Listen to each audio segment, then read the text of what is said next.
What is up, everybody? What is up, everybody? We are here. We're going live. We're talking about 23 ways to invest your money. I'm giving away cash to people who pay attention.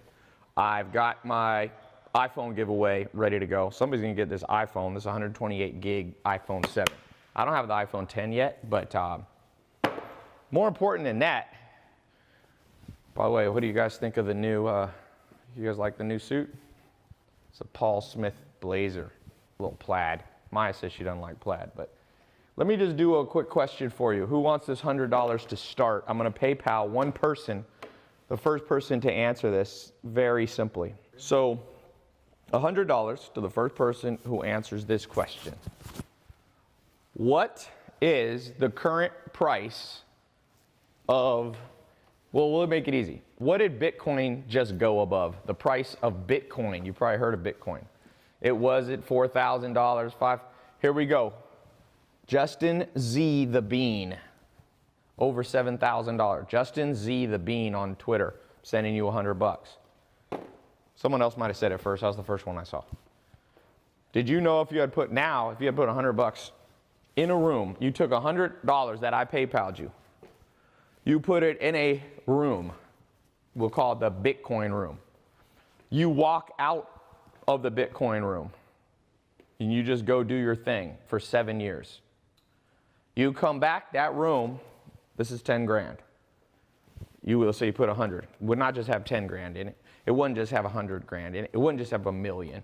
You'd be close to $100 million. You'd be well over $80 million. So my question is to you, does money work for you? Are you the bitch of money, or is money your bitch? It's the simplest concept ever. And people really struggle with this concept. They go, wow, what do you mean? I say, well, society has taught you to be the bitch. It has. What did it tell you?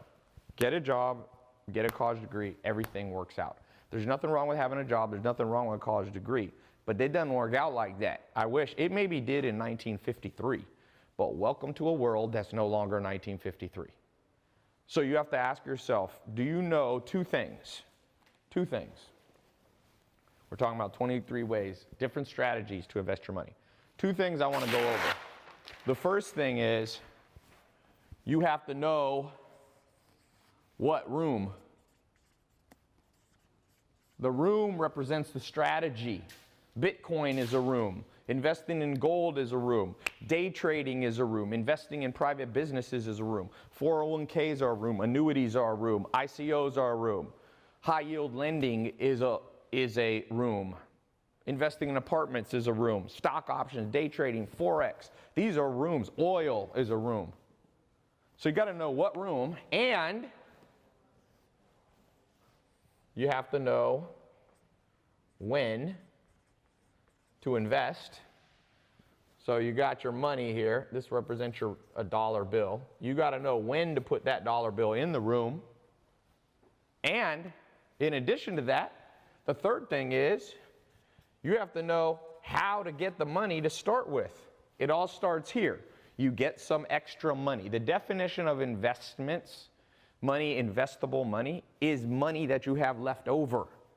So if you live in paycheck to paycheck and you have zero left over, there's nothing to invest. If you have $1,000 saved up, but you would have a heart attack if you lost it, that's not investable assets. This represents how to get investable assets. Listen to me. You have to have investable assets. Your rent money is not investable assets because you got to pay the rent or you're going to be out on the streets. So there's three things we have to talk about. There's 23 different rooms. There's more, but there's at least 23 rooms. Some of them are very simple, small things, like you could buy and flip cars, for example. You could buy stamps. You could buy whatever. I mean, there's little ding-dong things people do, business, playing cards. People that buy, I have a friend here in LA, he flips antiques. He invests in antiques. He owns the three of the last James Bond cars. He buys them for 200 grand, sells them for $1 million. He owns Dorothy's slippers from the original Wizard of Oz. Now, most of us, I don't invest in that, but I'm just saying there's lots of opportunities. So cryptocurrency, can I have that right there? Cryptocurrency is just one of many rooms. We're going to go through this. You got to know when to invest because, for example, if you bought real estate in 2007 and the next day, 2008, let's say, or the next year when it crashed, you sold it all, your timing was all messed up. So you bought high, sold low, you're broke. A lot of people bought high, sold low. Now, you can't always time it because no one could tell the future.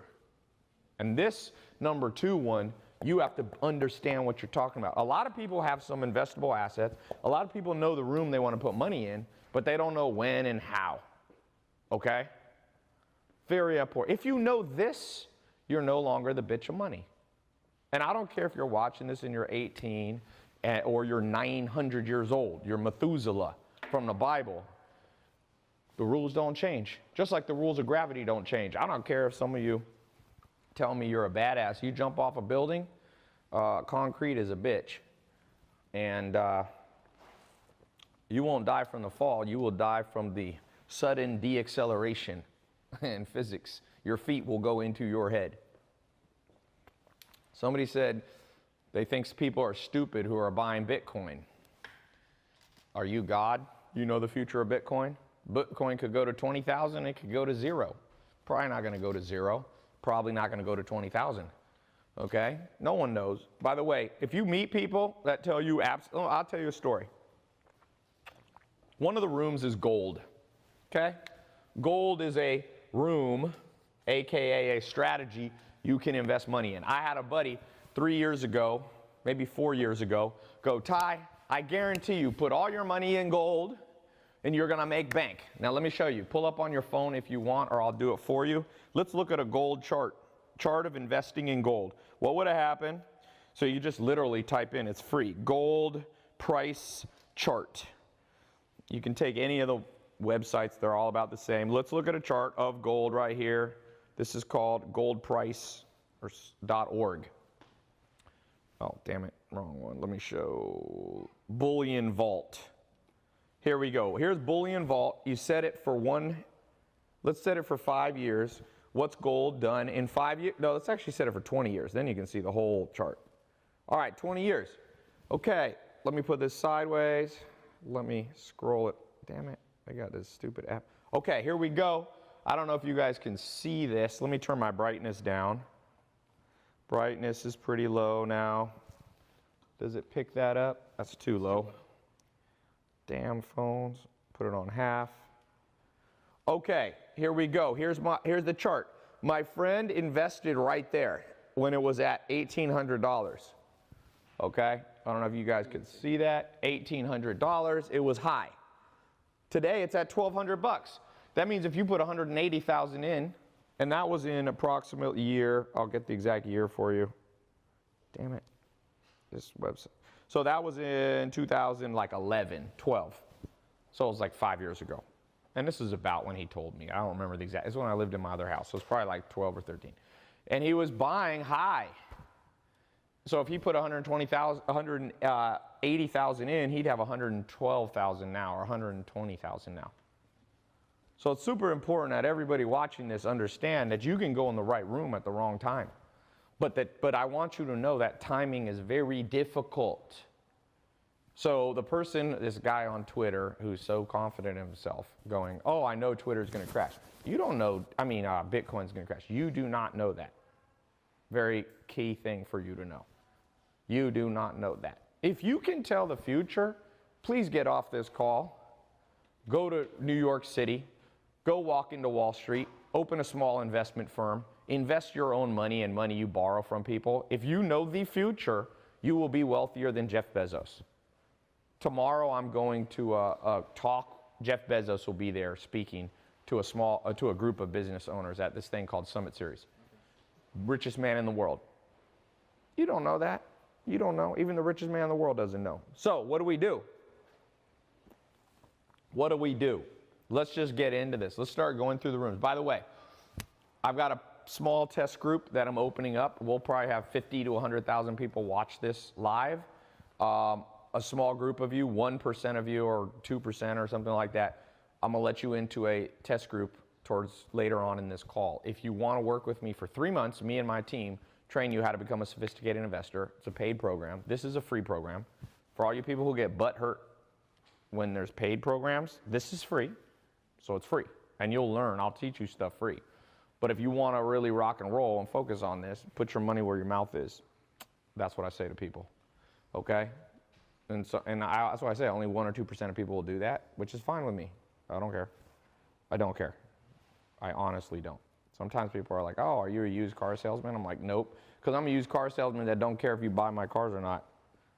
Because I already sold enough cars in life that I don't need it. But I'm not going to give you, why should I have to give you everything for free? So let's get into this. I'll put up a link later, okay? And yeah, all right.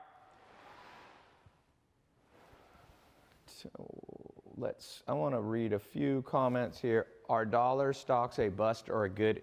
So somebody's asking about penny stocks. Yeah, penny stocks, you do them right, it's a room. It's a room. You've got to understand the rooms. Stop falling in love with the rooms. If you have different rooms in your house, like this house has 16 bedrooms. I'm not in love with any one given room. If one room starts smelling bad because someone spilled something in it, I'm changing rooms. Don't be attached to the rooms. And the rooms represent the investment strategies. Like Bruce Lee said, be like water. He said water adapts to the cup. If it's a tall, skinny cup, the water adapts to that. If it's a mug, it goes wider. And that's how you have to be. And that's why I said you have to learn multiple strategies. I know of no great investor that only has one strategy. Warren Buffett invests in 75 different private businesses. If you look at top hedge fund guys, they got multiple strategies running. They don't just put all their eggs in one basket. It's okay to focus, but when it comes to investment, the rules are a little different. Okay, let's just pick one that we can start talking about. Let's talk about Forex for a second. One strategy is something called Forex. Basically, you trade currencies. There's different currencies in the world. There's about 190 countries. There's not 190 currencies. Small islands don't have their own currencies, but there's more than one. You've got the US dollar is still kind of the dominant currency. You obviously have euros, you have GBP, you have pesos and reals and all this kind of stuff. Okay, we're not talking about cryptocurrency, that's separate. Those are not fiat sovereign currencies. So there's people, there's a guy who traded currencies. He knew what room to go in, okay? He knew what room to go in, and he made $1 billion in one day.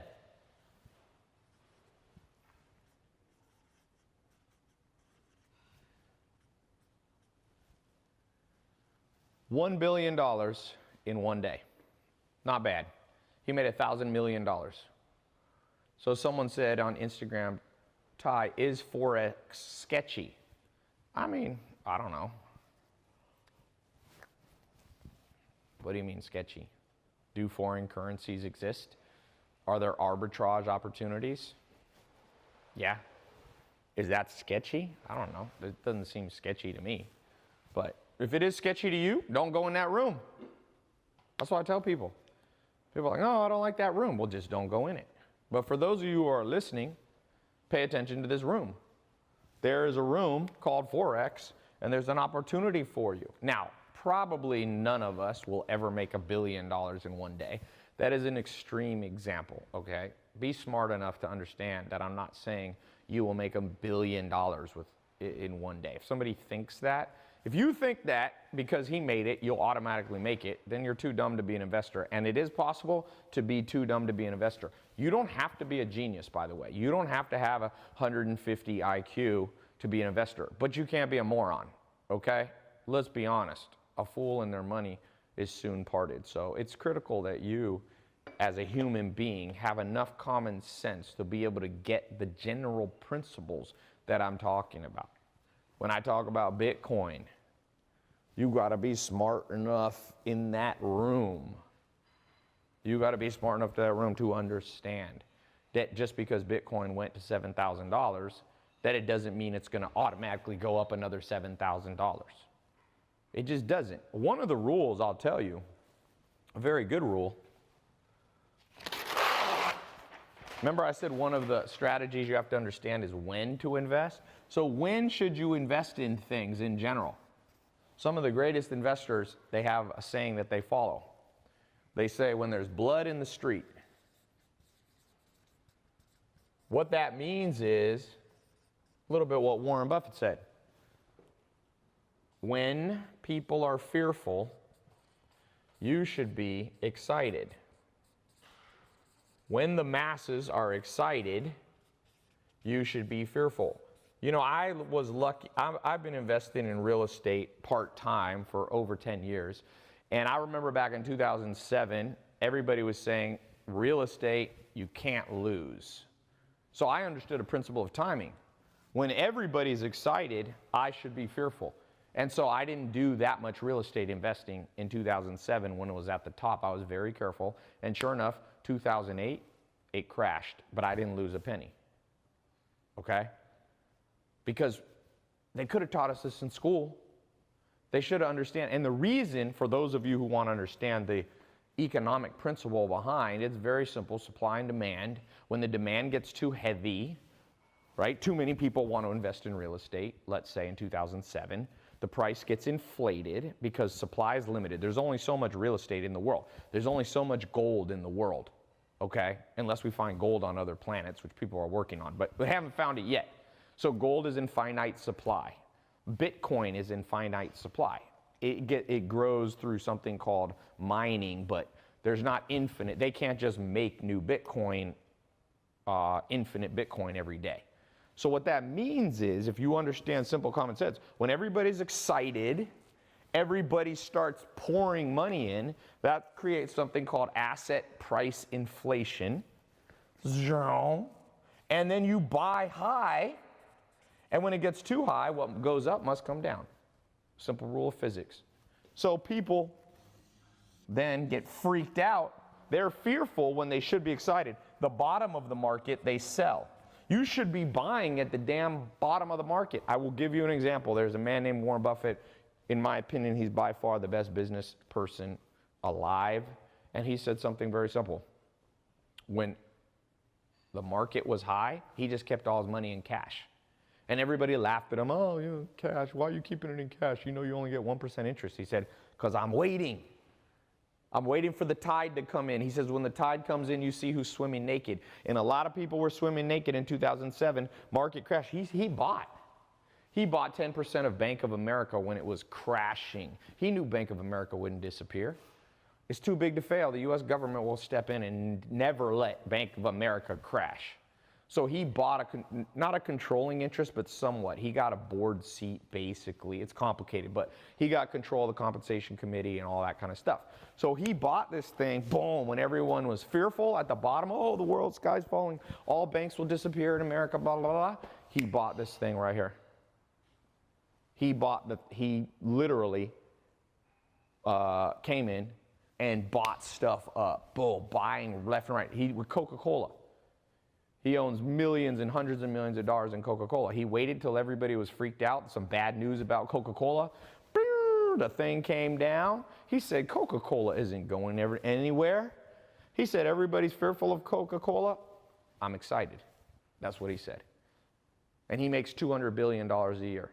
$200 billion in revenue for Berkshire Hathaway. Let me repeat that. Let me tell you how big that is. McDonald's makes under $30 billion. Under $30 billion. He is 7 times bigger than McDonald's. And it's a company a lot of you never heard of, Berkshire Hathaway. So understand that the timing game is a smart person's game. But it's not a genius's game. It's a common sense game. Do you have common sense? Now, the question is, with things like Bitcoin, are too many people excited about it, meaning you should be fearful? In general, most people don't know about cryptocurrency or Bitcoin, so I'm not sure. I'm on the fence whether I think Bitcoin will continue to go up at this rate or if it'll be a bubble. I am on, like I said, I'm on the fence. I'm not 100% sure. We'll see. Certainly, A lot of people have been wrong who said it's not going to go up when it was at $4,000 not too long ago. It went up to 8,000 or 70, not 8,000 yet, but over 7,000. Hey, that top phone's about to die. The live phone, the YouTube needs to be plugged in. Got some throat coat so I don't lose my voice. Okay, let's keep going through this. By the way, let me just take some live questions. What is an investment strategy or a room that you'd like me to talk about? Let's do it right now. What do we got? What do we got? So Joel says, first time here, this stuff is great, thanks. Corey Stone said Bitcoin. We've been talking about Bitcoin. Something new, investing in music. You can do that. That's not per se one of the rooms. Stocks, options, trading, Amazon, Shopify, dropship. So we're not talking about starting a business. Okay, this is a good point. Remember I said you got to know how to get the money? There's a couple ways you can get the money, okay? One of the ways you can get the money. How do you get money? Well, first, let's define this. What's the definition of investable assets? Does anybody remember? $100 right now. Remember, I'm giving away an iPhone 7 at the end of this. So look right here, $100. What did I say? Okay. Listen, you guys are already guessing before I've even said it. I said, what's the definition of actual investable assets? Okay, let's go. Let's do it. Let's do for Instagram. Let's give Instagram a chat because there's a little lag here. Any money over your regular expenses? Warmer, but not warm enough. Save 10% from your earnings? Nope. Leftover? Kind of. There we go. Jarrett 50 CAL. Congratulations, you won. Money you can lose and not have a heart attack about, okay? So let's say, who here, name some of your incomes. What are you making per month? Let's go. What are we going? My income, people always ask what my income is. Started out at under $100 a month. Went to $100,000 a year. Went to $100,000 a week or a month, then a week. Now it's over $100,000 a day, let's say, okay? So what are you guys making per month? Okay, we got $25,000 a month, $1,600 a month, $75,000, $15,000 a month. Let's average these. Josh Gilmore's $500 a month. Me Gonzo is $2,000. Nick McGuire is at $50,000 to $80,000 a month. Rohan is at $1 a month. Okay, Amy Laurene's at -$1. I'm assuming you're unemployed. Mohammed is at $2,600, $90,000 a month. Nath Thurman, $500,000 a month. Congratulations. $800 a month, $2,500 a month. So if we look at the average, let's just say $5,000 a month. Okay?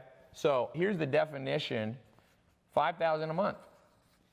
What's your, after taxes, because remember, you make $5,000 a month, the tax man, especially in the United States, especially California, takes a lot of that. Let's say it takes $1,500. So now you're left, after the tax man comes, you have $3,500.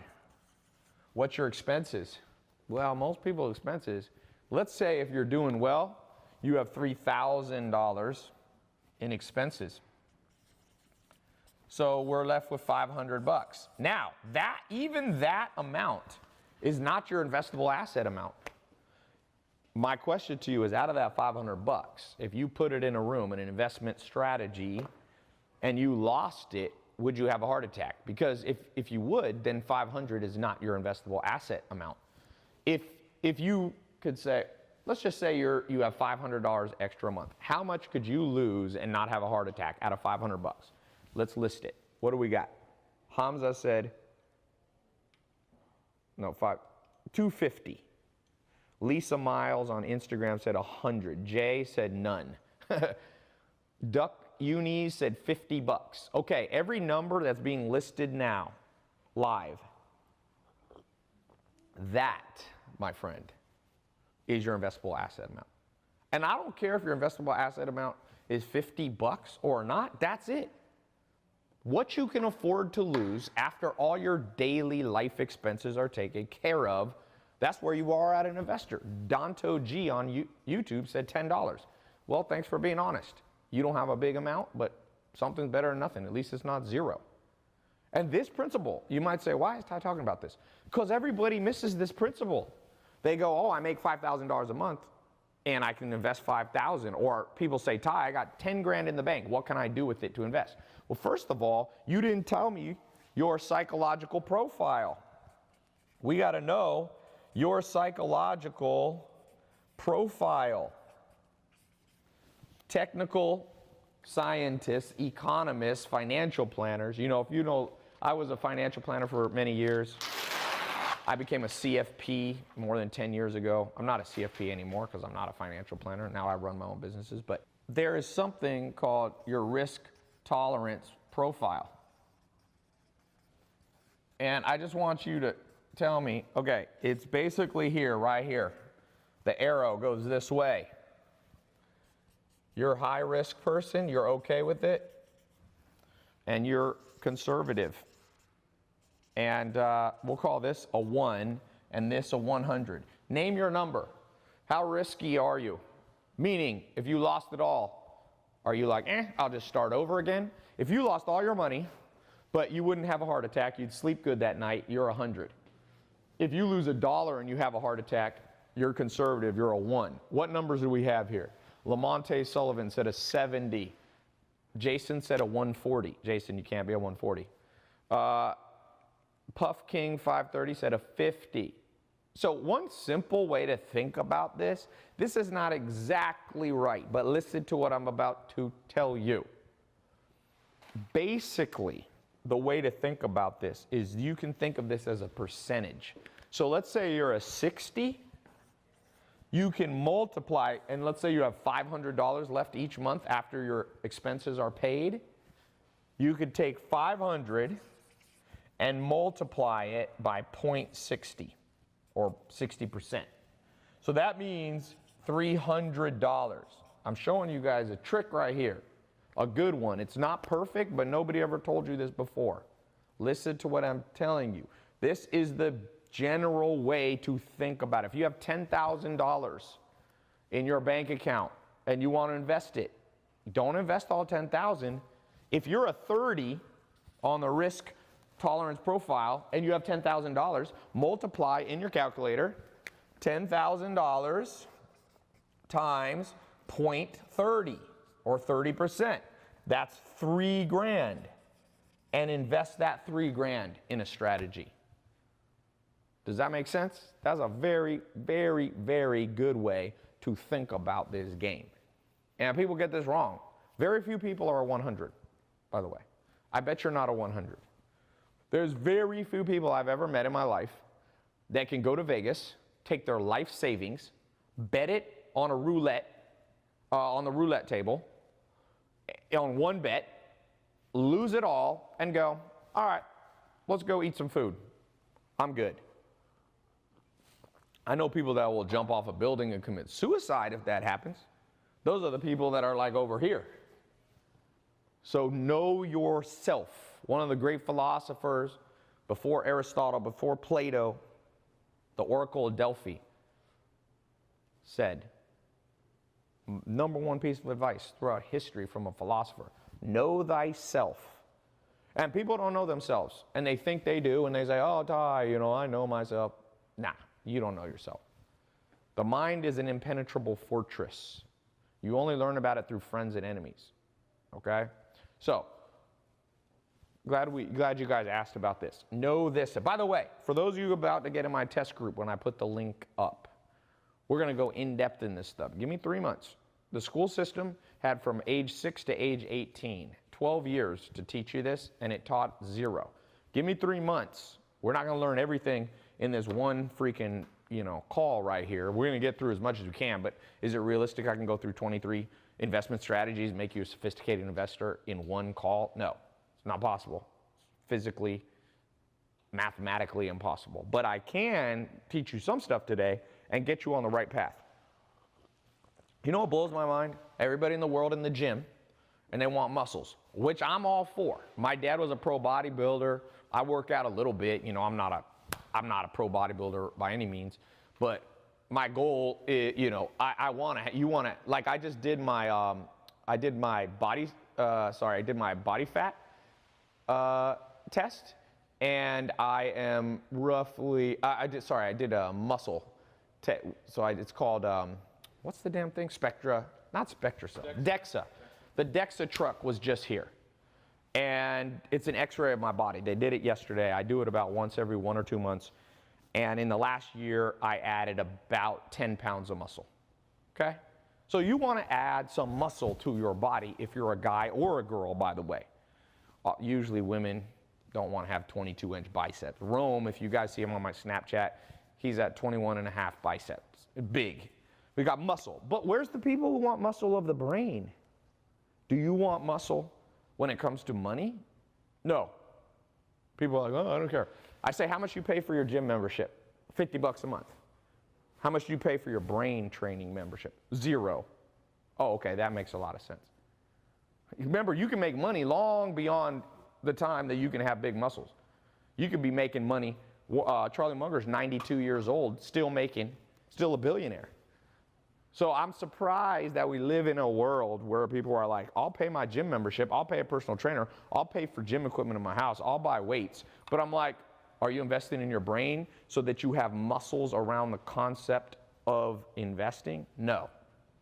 And it's insane. I'm like, how does that make any sense? We live in a world where common sense is no longer common. I hope you'll have common sense.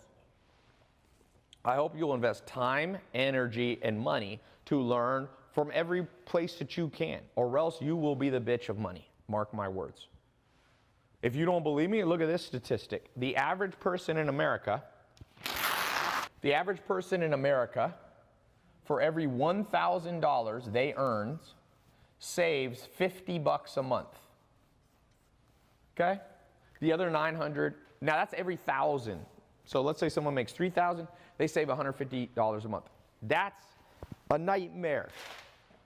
That means you work for the man, and then you give the man back $950 in the form of taxes, in the form of rent, in the form of food.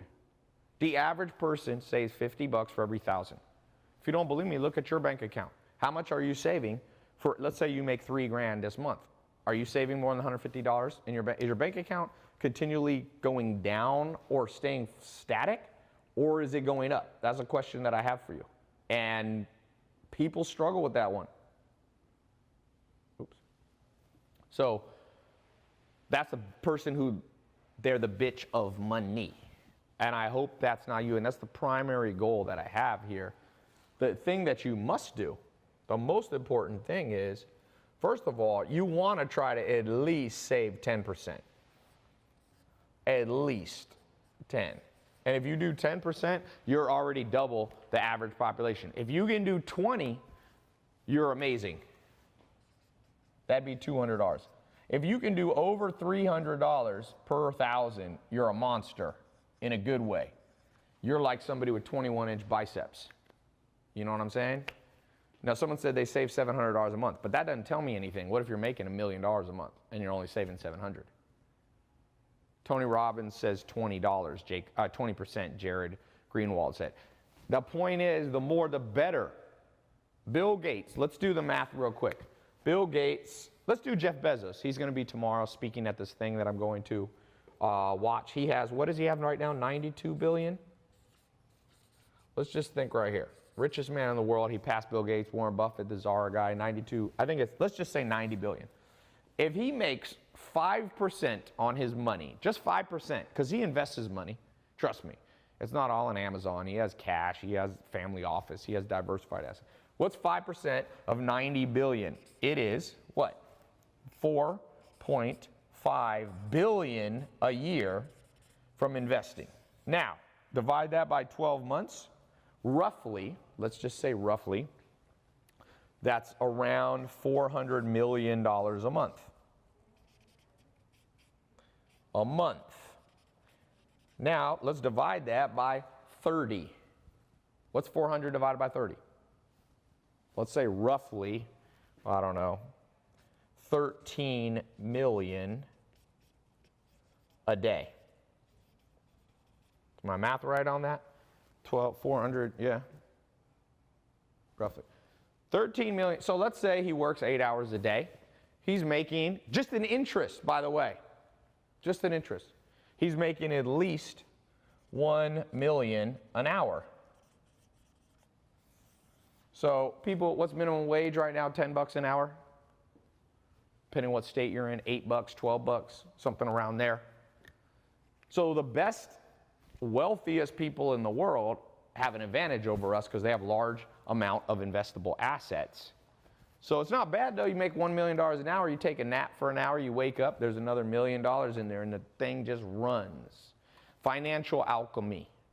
We're not talking about gold and silver alchemy where you could turn lead into gold. That's what they used to try to do. They never figured it out. It's not possible. But the point being, there are people that are smart enough. Now, I'm not going to say smart, I'm going to say sophisticated enough to understand the different rooms. They understand when to put the money in the room. They understand how to get the money. Let's talk about this for a second. If you have no money, how could you have invested in Bitcoin?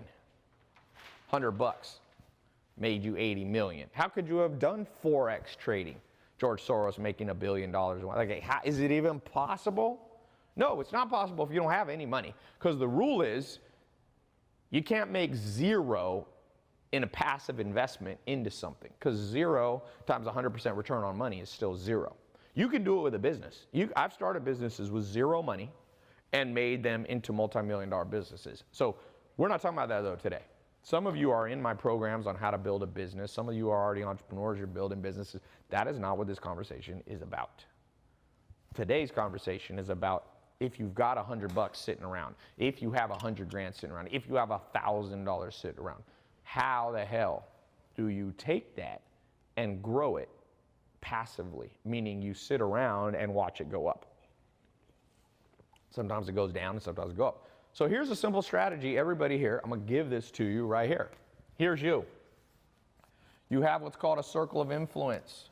Boom, boom, your mom, your dad, your friend of friend, your uncle, your boss, your long-lost cousin, the dude that you watch sports with, all these people. Ask each of them to lend you $100. Now be very careful. This is only for those of you who have self-discipline. If you have no self-discipline, do not do this or you're going to get in a world of trouble. I'm warning you. I'm warning you about this. This is my little disclaimer. If you have no self-discipline, you're not allowed to do this. I mean, you are, but you're going to get in trouble. Just don't say I didn't tell you. If you call up my office and go, oh, Ty, I did what you said, and turn it into a nightmare, I'm going to play this video back to you right now, right this part that I'm saying. If you have no self-discipline, you're not allowed to do this because all you're doing is digging yourself a ditch, digging yourself a grave and jumping into it. But if you have self-discipline, then you can listen to what I'm saying. 100 bucks from this person. Now, let's say you do it from 10 people. 100 times 10 is $1,000. Now you got $1,000. Put it in a bank account. Do not touch it. Tell them you're going to pay them back in 1 month. But a week later, pay them all back. And give them a little interest on it. Usually if you ask your mom for 100 bucks, she's not going to give you, ask for interest. Usually if you ask your uncle.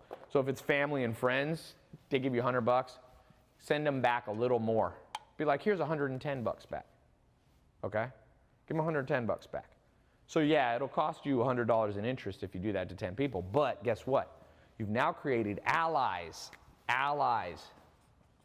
What makes a great general? The greatest generals in history? Oh, they had allies. Why did America win World War II? Had nothing to do only with our fighting skill. Sure, we were great at fighting. We had great weapons, but that was not the only thing. We had allies. One of them was the United Kingdom. One of them was Russia. One of them was Australia. One of them was New Zealand. One of them was France. And by aligning our interests with other allies, we defeated Hitler. We defeated Italy. And we defeated Japan. And if you don't have an ally strategy, you are a fool of a general. Name one general who does not have allies. I can't think of one. Well, I can think of one. Adolf Hitler didn't have many allies. He only had Italy, which wasn't a great army. They said the Italians were great lovers, but horrible fighters. So he didn't have a great ally there, and he had Japan, who was a pretty badass fighting force, but it's not enough. 2 allies against 10 allies. Guess what? Now, somebody will ask, is this a Ponzi scheme? No. No, no, no, no. You do not understand what a Ponzi scheme is. A Ponzi scheme is what you do if this is how people like Bernie Madoff do it, you take $100, you keep it all, you spend it on going to Disneyland, and then when people ask their money back, you borrow money from other people. Do not do that. That is against the law to do a Ponzi scheme. You're going to give everybody their money back. How's that a scam? And you're giving them back the money quicker than you promised. What you're actually doing is the same thing people do with credit cards. With credit cards, guess what happened? Guess what happens with credit cards? You pay off your credit cards early, they increase your credit limit. You pay off your credit card. You don't pay off your credit card, your score, your trust score goes down, your Equifax score goes down, your TransUnion score goes down, and guess what? You don't get much money. So if you can't understand that concept, then you have no place as an investor. If you don't know the difference between a Ponzi scheme and real investing and building up credit score, okay, this is a mental credit score you're doing. Yeah, you create allies. Now you can come back to them and ask for $500. The key thing is you give them the money back. There is no scam. Do you think Bernie Madoff gave people their money back? Do you think Enron gave people their money back? Those were scams. The people went to jail for it because they took their money. You're not taking, you're giving back. Use your brain, people. Understand. People don't understand what they're talking about. Financial illiteracy is at an all-time high, even though the primary thing you're supposed to go to university for is a career, which is financial literacy. How are you going to have a financial literacy level that's high and sophisticated if you don't know this stuff? I'm worried. Sometimes people are like, are you mad? I'm like, no. There's a difference between mad and being worried. I'm oftentimes worried about planet Earth, the things that I see people write on social media. I'm like, either you're 4 years old, you're joking around, or this world's in a bad place. And unfortunately, I think it's the latter one. I think the world's in a bad place financially, and a lot of the stuff that I'm doing is trying to share what smart people have taught me and what I've learned with my own experience. Does that make sense? So, it's all three. Yeah, it is all three. That's a good point. Who said that? Bronx Villa. So, by doing this over time, you start showing people that you're trustworthy. Okay? Now, just make sure for the rest of your life you stay trustworthy and you're good. Now, let me give you a little side note. If you start borrowing money, large sums from people, you have to follow the law. You need to do it with a lawyer because eventually, when it's your mom, the law actually has an exemption for friends in, like your best friend in family, especially for $100. Nothing's going to happen.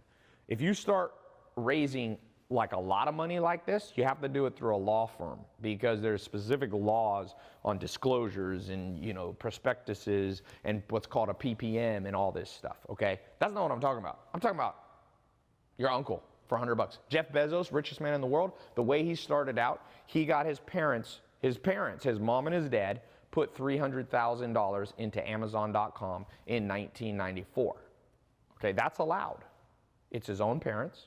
There's special exemptions in the law that if your parents get, now you can't lie to your parents, that's against the law, but if you do it, and I recommend anything that's a large amount, okay? When you start doing, let's say, over $1,000, you should do it with a lawyer.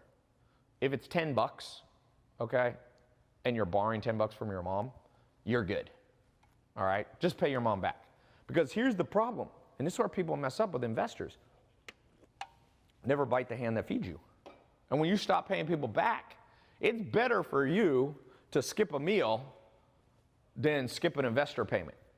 Pay the damn investors back, always, or else you bite the hand that feeds you. And the more you bite the hand that feeds you, the less hands will ever feed you. Now, eventually the goal, there is another strategy that I like, and this is what I've been teaching people. Start a part-time business to create cash flow. That's what I did. I had a social media marketing agency test group 1 year ago. I took a handful of people that follow me and I said, I'll show you how to start a social media marketing agency. Jaden Gross made $1.1 million in the last 12 months. He had $0 in his bank account, didn't even have a bank account 1 year ago. I launched a program recently, how to make money online, how to do drop shipping and sell things online. One of my students that was here at a seminar, he was making 20 grand a month in August. Right now, he's actually flying out this Thursday from Europe where he lives. He's making 200,000 a month. So he's 10x'd his money in 2 months. Okay, and he takes the cash flow and he now has money to invest. So you can start a part-time business. That's even better than this. I'm just giving you multiple strategies to raise money, if that makes sense. Okay, there's multiple ways to skin a cat. So let's talk about some more investment strategy. Let's talk about, we talked about gold, we talked about Forex a little bit. Let's talk about, you know one I love, I didn't talk about this before, investing and flipping businesses. This one's a little more advanced, but this one's amazing. 4 years ago, 2 business partners weren't getting along. So I said to one of them wanted out. The 2 business partners weren't getting along. They owned a company, 50-50, an online business. I'm not going to say what the name is, just because confidentiality. And since I'm saying they didn't get along, I don't think they want everybody to know. But so I went to the guy. He said, I want to sell my 50%. I want to move to New Mexico, get away from California and relax. I said, look, I'll give you 10 grand a month, and I'll pay you over like, I think 5 years, 10 grand a month. You give me your 50% of the company. He said, that's not bad. You mean, Tai, every month I get 10 grand a month, I can just go retire, do no work, he was like a kind of a laid back hippie kind of guy. He's like, dude, I can live off 2 grand a month. I'll have an extra 8,000 a month. So he said yes to the deal. So I took the company, I wrote him a check, $10,000 down, okay? That wasn't I purchased the whole company over 10 years. It was gonna be like $400,000 or $500,000. We had a little bonus structure to it if it did better, but let's just keep it simple. Then what I did is I got 50% of the shares in that small company. It was a company that was making about $1 million, maybe $2 million a year, okay? It's not super big, not super small, just like, so here's what I did. I added value to the company. I helped it improve its email marketing. It went from 100,000 a month in revenue to 200,000 a month in 2 weeks. 2 weeks. So I took my skill, I improved the business, doubled the revenue. Then I took a distribution of the money, the profit, and I paid myself, I forget what, I think I got paid like 80 grand a month. So I got a check for $80,000 within 30 days. So I put 10 down, I got 80, and that went on month after month after month. How'd you like to be able to take 10 grand in 1 month and get 80 grand back? That's what I did. And then what I did is after 1 year, I was kind of bored with the business. It was a small now I'm more interested in larger businesses. I took my 50% and I sold it back to the other investor for more than I paid. So I made and I put no work in except I would call on the phone and give them some strategies. So you can buy businesses from people who are retiring. A lot of old people, they can't find anybody. I got a buddy who just bought a fence business in Orange County. A guy has a fence business for 30 years. He puts up literally fences in the backyard. He's an old dude. He wants to get out of the business, but he doesn't have anyone want to buy the business. So my buddy is like 28 years old, called him up, said, I'll put a little bit of money down. Let me take over the business. And then he just takes the money he makes from the business and pays the guy off. It costs him nothing. And he owns 100% of a fencing company that makes a couple $1 million for 20-year track record. He inherited all their customers. He inherited all their banking relationship, all their clients. It's bad. I mean, where'd they teach us this in school? There's so many people in this world that are retiring. The average person, business owner, is over 50 years old. They don't have a lot of buyers. You can buy their car dealership, their used car dealership from them. And you can do it with only a small amount of money down. I'm going to make a test group one of these days. But in this test group, I'm going to make a test group eventually just on flipping businesses, maybe in a year or so. But right now, for those of you who get in the test group, I'm going to put up a link in a little bit. One of the 23 investing strategies I'm going to put in as a bonus is how to invest and flip businesses. People flip cars. People flip real estate. Great. What about businesses? Most money in the world is made in businesses. Look at the top richest man in the world. Jeff Bezos, through a business. Number 2, Bill Gates, through a business, Microsoft. Number 3, the Zara guy, through the Zara clothing line. Number 4, Warren Buffett. He owns 75 businesses. He buys and flips them too. He buys airlines. He made $100 million buying and flipping an airline. There's money in the streets, people. You got to know what street to go in, and you have to know how to see it. It's kind of like the movie The Matrix. Most people don't see reality. They think they see reality. Most people see poverty. When I was growing up, I grew up with a single mom. Actually, my mom's here in the house visiting. I don't know where she is. She lives in a different city, but she comes to visit. Grew up with a single mom. My mom probably, I need to ask my mom. Remind me to ask her, she's here. What's the most money my mom, I think my mom never made more than $2,000 a month. So I was in the Matrix. I was caught on the wrong side. I had the wrong pill. I went through public school, wrong pill. And that, you know what that pill taught me? Money's scarce. Investment opportunities are scarce. That's only for wealthy people. That's only for rich people. Then my eyes were opened up by meeting a set of mentors that trained me in person, through books, through conferences and seminars and online courses and everything. I've done everything to open my eyes to reality. Really, I opened my eyes to reality. And I don't care. Some of you are struggling financially right now. Some people think, oh, Tai doesn't empathize with me. Of course I empathize with you. I remember my teenage years, most of them were spent in a mobile home, okay? It was a double wide mobile home, so it wasn't the worst kind of mobile home. But, you know, I didn't grow up in a house like this. This is 16,000 square foot house. So wherever you are right now, I've probably been in a similar place. I remember the stress of not being able to pay the bills. And what I'm trying to tell you now is if you go away from this call and keep doing what you've been doing, I can predict that you'll continue to have the same pain. Really. Continue to have the same pain that you have now. So you have to ask yourself, do you follow the words of Albert Einstein, one of the smartest people to ever live? He said, the definition of insanity is doing the same thing over and over and expecting different results.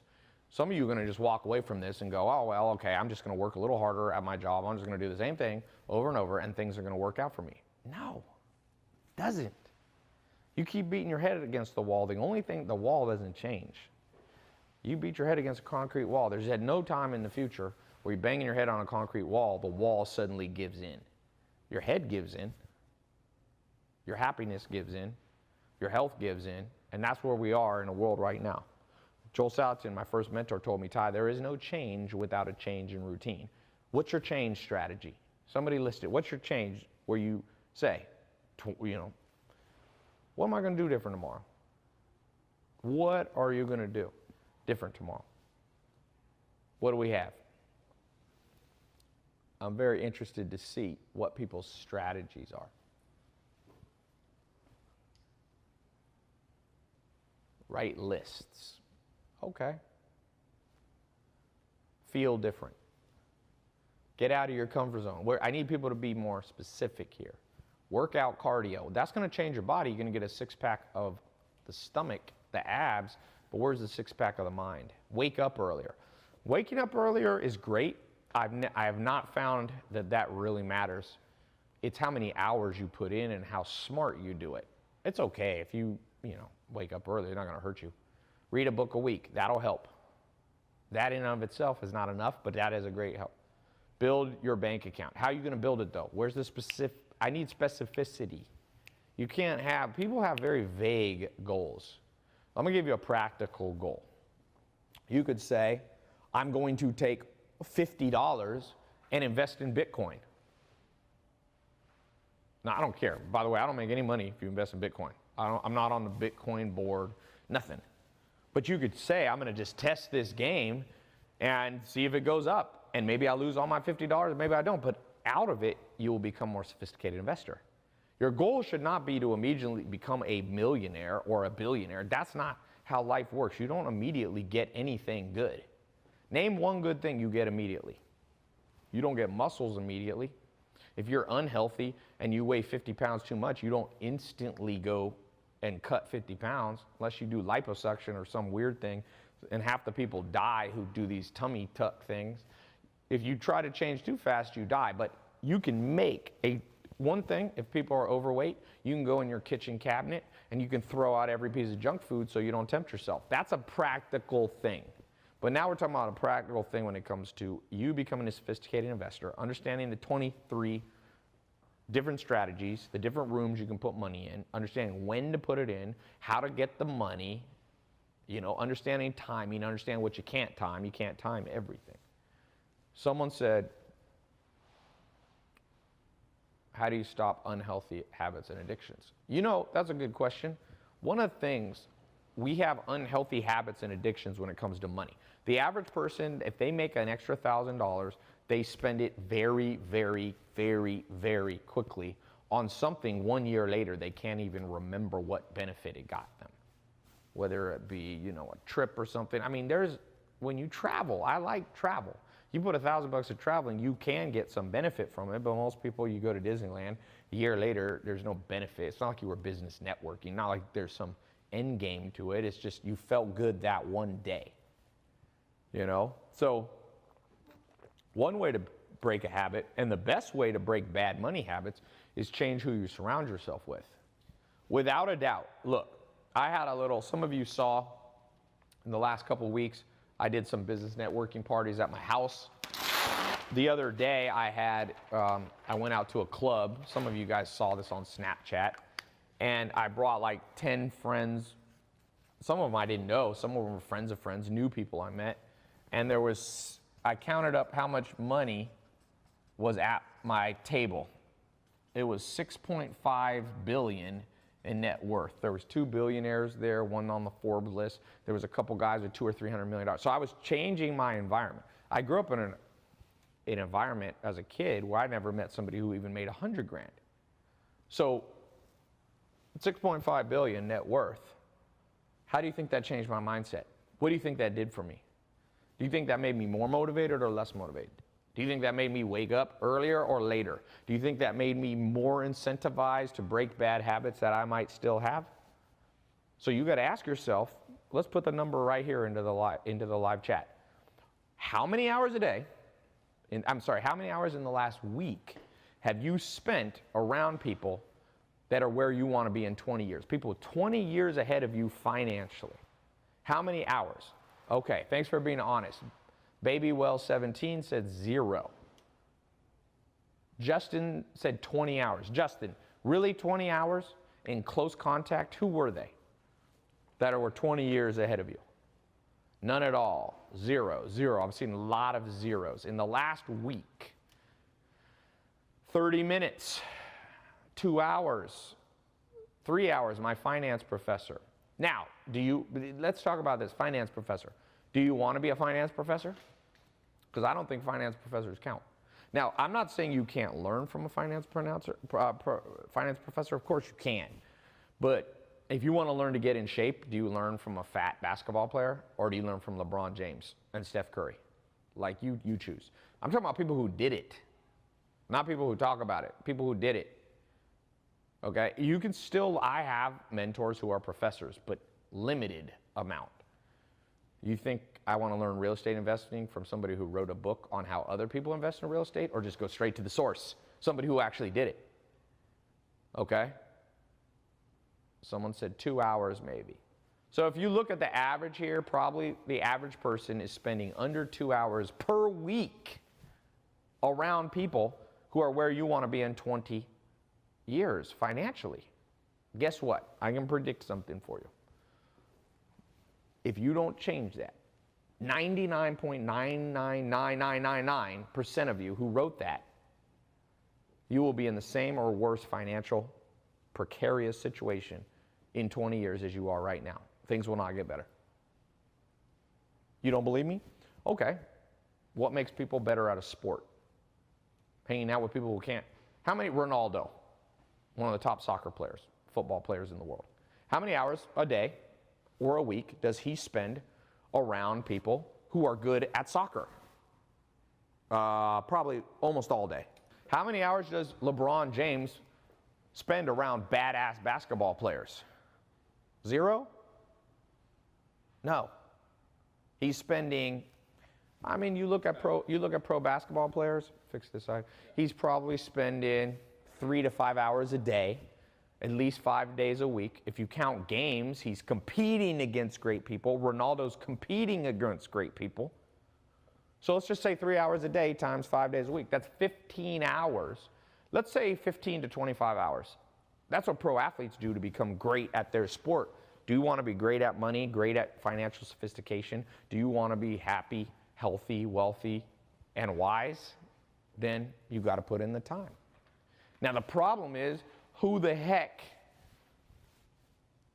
has access to those people? You know, I said that, 6.5 billion in net worth. When I started out at 19 years old, I knew 0 people who even made 100 grand. There's a few things that I would say to you that makes the world better now. One, you have the internet. So right now you're live streaming through a talk like this where you can actually learn. That's pretty cool. Number 2, modern airplanes are very cheap. You can get on airplanes and go to conferences and go to seminars, okay? Even if you don't have much money. If you don't have much money, you can get on a bus you can go across the United States for under $100 on a bus. It's a little bit painful, but I've done it before. I've done it on a train, I've done it on the bus. So you can move around. 50 years ago, you couldn't move around like you could now. So you can get to where you need to be, whether it be through the internet, whether through books. Now books are cheaper than they've ever been, and they get shipped to your door on Amazon overnight. Okay? It's insane. And people still are so lazy, they're learning less than people did 50 years ago when it was harder. That's the sad world that we live in. You make things easier for people and they get lazier, and they get more entitled, and they become more brats. You know what I'm saying? So I spend $30,000 a year minimum on books per year. $30,000. And I remember when I had my first $18,000 saved up, $18,000, I remember my largest expense in that year, I spent $2,000 or $3,000 on books. I basically spent over 10 to 20% of my income or my net worth on books, and it paid off. Paid off. So I want you to start taking practical goals that you will become a learning machine. Learning machines do well in this game called the modern day life. Ignorant people, their reward is this. So you pick your poison. We're all going to die. Money's not everything. But let's talk about what is money. This is an important thing. People don't get this. Maslow's hierarchy of needs. There's 5 things, 5 levels. The psychologist Maslow said, bottom is physical needs, or he called it physiological. We'll call it physical. The second is safety. The third is love. The fourth is respect. And the fifth, we'll call it self-actualization, or you could even call it spirituality, whatever you say. Notice, all 5 of these must be accomplished for you to have a good life and be happy. Some people say, oh, money isn't important. What do you mean money's not important? Money is the foundation that gets you the other 3 things that aren't about money. See, money doesn't get you love, but if you don't have money and if you don't feel safe, especially financially, you'll be so stressed out that you'll either ruin your relationship or you won't have time to go find one. So this game of life is a foundational game. Physical safety. Then you have time for love. Then you can get the respect that you need to feel good. Then you can find the self-actualization, the spirituality, the higher purpose, the charity. Someone said, Rosie said, all she needs is love. But Rosie, you're forgetting something. They forgot to teach us in school. Number 1 cause of divorce, not having these 2 bottom ones. Meaning your love will be sabotaged by not having these 2. So you can't oversimplify life. People oversimplify life, say love's all you need. I wish that was true. What about food and water and shelter? You don't need those? You just need love? You're just going to hold somebody in your arms, starving, thirsty, in the middle of the wilderness? No, you're going to die that way. Rosie, we won't want you to die. You must have food, shelter, water, and you must feel safe. Okay? And then your brain will free you up for love. Then your odds of divorce dramatically decrease. Then you know how many people break up because somebody feels so much financial pressure because parents husband, wife, they're working 2 or 3 jobs, they come home stressed, they're arguing over how to spend money. Google it. It's the number one reason people break up. There's other reasons, people cheat and all that, but I'm just saying the number one is that. And sometimes people cheat when they don't feel safety. It's a fact, by the way, you guys. There's a great book by Dr. David Buss, The Evolutionary Psychology textbook that's used at Harvard and Yale and Princeton and Stanford and Oxford and Cambridge. He says very specifically, when men, and you could, I'm not going to say about gender too much, this is just what the textbook says. When a man doesn't provide physically and safety for his family, sometimes people go looking for love in other places. Now, I hope that never happens to you, but I'm just telling you the facts, and some people can't handle that fact. But welcome to planet Earth. The world works in cause and effect ways. You cause people stress, the effect is they move away from you. So when it comes to investing, you need 2 main skills to create this. You need the skill, number 1, number 2, of creating cash that's investable. And then you need to know how to invest it. It's so simple, man. Everything is, keep it simple, stupid, KISS. Please, keep it simple, stupid. The thing is simple. So keep it simple, stupid. Some of you are creating cash that you could invest, but you don't know how to invest. Some of you ask me how to invest, but you have no cash. You've got to have both sides of the equation. I've talked a little bit of how to do this. I've talked a little bit on this. I need 3 months to really go deeply into this, but let me answer some quick questions. Somebody said, where can you turn for help? Well, start where you are. You're right here, right now. I'm not the only source. I don't know everything. Learn what you can from me, and what you can't learn from somebody else. People say, oh, I'm going to learn it all on my own. No, you won't. What doctor learns surgery all on their own? You just going to chop people up, kill the first 100 people? No. You go into residency. What is residency? It's an apprenticeship. It's an internship. That's why people like the show Shark Tank. You go on there and you talk to other experts and you see if they buy into your idea, and if they don't, maybe they're right. Make war with a multitude of counselors. Tai, can you be my mentor? So here's the thing about mentors. I don't really consider myself mentors. I talk a lot about mentors, but I talk about the mentors and what they taught me. I do like creating test groups with me and my team and different business partners. So that's the closest that I can do. I have over 100, I think Facebook just hit over 200 million people have watched my stuff. So it's not possible that I can mentor, even a small fragment of that. And I'm not necessarily, when it comes to investing, these 23 strategies, some of them are highly specialized. Like gold is not my specialty. But the cool thing about where I am now at life is if I don't know it, I know the top experts in the world. So what I do is I bring them in, I put them in the test group, they teach this stuff. As we speak, one of my business partners is in another room recording new lessons for the test group that those of you who get in today are going to get access to those videos. And he's a badass. His business in the last 10 years has made $1 billion. $1 billion. He has the number 3 highest grossing, highest sales app in history. On iTunes, he's number 3, on Apple Store, number 3 of all time. He's done a couple $100 million through his app. So he's also really good, like an expert. He's a PhD, went to Berkeley, invests his own money on techniques that's too advanced to even put in the course, but we're putting a ton of them in. So those are the kind of people you learn from. One of my friends owns a huge gold company. He'll be the one teaching gold. I know the top cryptocurrency guys, the top Bitcoin guys, billionaires, they call them crypto billionaires. They'll be teaching you in my program. So what I do now, I teach the things that I'm experts in, and then I bring in the other experts. It's just like going to Harvard. I didn't go to college. You go to Harvard, there's no one professor that teaches it all, but you go to Harvard because Harvard has badass teaching from multiple sources. That's what my test group is. And the cool thing is, here's the problem with Harvard.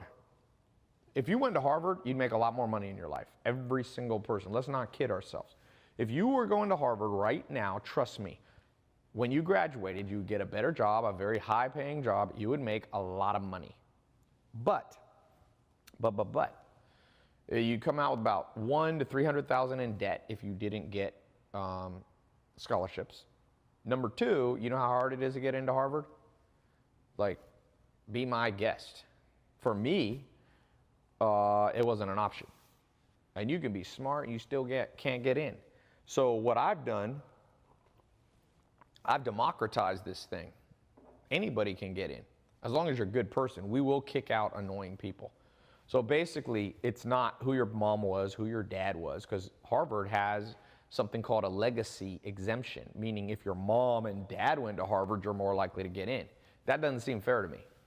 Like, why is that fair? It should be merit-based. But no, that's not how those universities work. If you went, you get extra consideration, they call it. If you're rich and your mom and dad donate to the Princeton or Berkeley or Harvard endowment fund, trust me, you get a little push in the admissions office. Now, there's nothing against the law for them doing that. It's a private university. They can pretty much, as long as they don't discriminate on race, gender, all that stuff, they got those applications. They go, oh, I don't like this person. They look you up. I guarantee you, I don't know if they say they do this, they're looking you up on Facebook. Now they can see what you look like. So there's probably still racism at the top schools. I don't know about Harvard, but I'm just saying. Yeah, they're looking up, oh, well, this person, they're out at a nightclub. Oh, so I'm like, forget all that. I don't look who you are. I don't look where you live. You want to learn, be in my test group, get in. As long as you're not an annoying person. As long as you have a semblance of common sense. Now, the other problem with Harvard is if you come in and out and it wasn't what you wanted, there's no refund on your money. All my test groups have a 100% money back guarantee. That's why I always get a kick out of people who say, Tai, is this a scam? I'm like, what are you talking about? How can you get scammed if you can get a refund? Name a scam that gives you a 100% refund. Name one. Anybody. Name a scam that gives you a 100% refund. How could it be a scam then? It wouldn't have scammed anybody because they got all their money back. Like, this is the common sense level of the planet. Like Walmart, you can't get scammed because you can return anything. Walmart, Sam Walton, one of the top businessmen of all time, created a policy of you bring it back, you don't even need the receipt at Walmart. Meaning Walmart sometimes gets scammed. People will buy it from one store that didn't have a receipt policy, a return policy, bring it to Walmart, and now they get a refund. So Walmart can't scam you because you can get your money back. Very important. Amazon. Yeah, I don't know. Amazon has some level of refunds. Someone said, I like the way we think. You're talking about who's we. Somebody said Primerica. Primerica is, I don't know, that's like a multi-level financial company or something. I don't know. Do they give refunds? That's all you got to ask yourself. Do they give refunds? You can't get scammed by a damn refund company. So I created a 100% money back guarantee. Let me talk real quick on a couple quick things. And then I want to get to the test group. I got to head downtown here in a little bit. I'm going to something, business thing. Like I said, Jeff Bezos will be there. Kobe Bryant's going to be there. Watch my Snapchat in the next little while. Reed Hastings, founder of Netflix, going to be there. It's a private invitation. It's pretty cool. Okay. So let's talk about, like, real quick, some other investing strategies that I've found. I'm just going to name some. Day trading, penny stocks people were asking about. These are different ways. Flipping cars,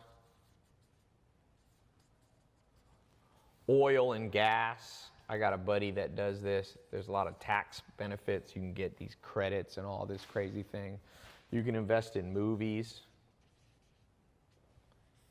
The guy who did Get Out, how much did Get Out cost? $2 million, $10 million? Has made a couple $100 million back if you invested. One of my friends plays in the NBA, pro basketball player, and he invested in a movie, made his like 5x on his money. Usually movies take about 3 years. So, but not bad, 5x in 3 years, right? You can do something called high yield lending, where you lend to people. Now you got to do this with lawyers because there's specific laws, especially in the United States. but you can do it. I got a buddy he's out of New York City, and he lends money to people that can't get loans, high yield lending, and he has to follow the law. Like New York, he's in New York. It's like super. Some people call it hard money. There's different names for it. I'm not talking about a loan shark either. He's not a mafia loan shark, but there's ways you can legally lend money. Don't do loan sharking. You don't want to do that. I talked about business flipping. This is one of my favorite, man. Especially with the internet. We got gold. I'm just going to throw a whole bunch on here. We've got cryptocurrencies. Let's talk about cryptocurrencies for a second. So not only do you have Bitcoin, so this is the largest cryptocurrency, Bitcoin. Remember, cryptocurrencies mean they are not emanating from countries. They're not sovereign currencies. They're not US dollar. They're not pesos. They're not GBP. They're not euros, okay? They're not kroners. So you have Bitcoin. Number two, you have Ethereum. One of the co-founders of Ethereum was at my house, if you guys saw, a week or two ago. Him and about, I think, 7 guys started this thing called Ethereum. Ethereum's number 2. And then you have what's called alternative coins, okay? So on a day-to-day basis, Bitcoin by far is the largest. It's about 6 times bigger than Ethereum right now. Ethereum's been going up. But in terms of trading and liquidity, Bitcoin is by far the largest one today, okay? Now, someone said, is the Bitcoin train over?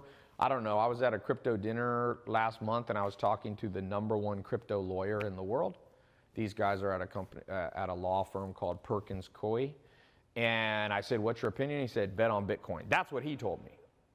That's one of the best guys in the game told me. So again, like, you don't have to believe me, but that's what a really smart guy in the industry. He said, Bitcoin still has liquidity. There's like so much stuff in Bitcoin. So you have Ethereum, you have alternative coins. There's tons. There's Ripple. I just had somebody that's launching a ICO who's got something they're launching called SenseCoin. And I mean, you name all the Litecoin, all these alternative coins. There's probably, I don't know, I think there's a couple thousand. I can't even keep up with all the alternative coins. And now you have what's called ICOs, initial coin offerings. So these different companies are launching their own new token. Okay, some people call them tokens, some people call them coins, depends. All right, and so cryptocurrency is probably here to stay. Nobody knows. But if you ask Bill Gates, one of the smartest men on the planet, he says he doesn't think governments will be able to stop cryptocurrency. Okay? Someone says, are ICOs scams because there's no laws on them? There's more and more laws. The SEC is putting out laws. China has outlawed ICOs. Russia just brought a currency. It's funny, Russia made cryptocurrency illegal, but then they made their own cryptocurrency.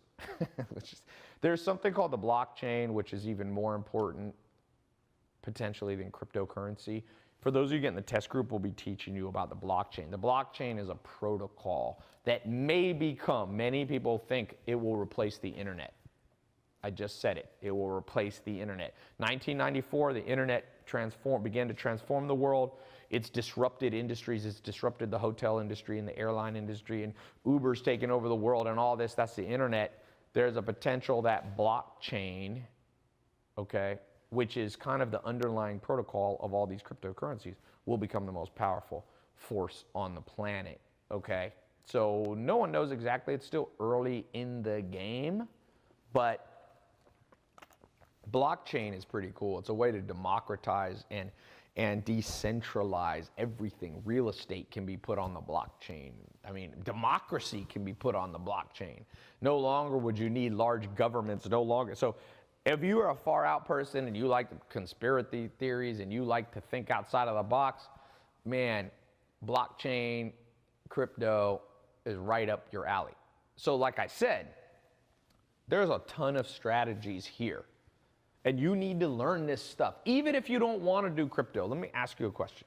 Even if you don't want to flip businesses, even if you don't want to do gold and you don't want to invest in the stock market and you don't care about a 401k or annuities or investing in life insurance or Forex or day trading, you still must have a level of sophistication to you.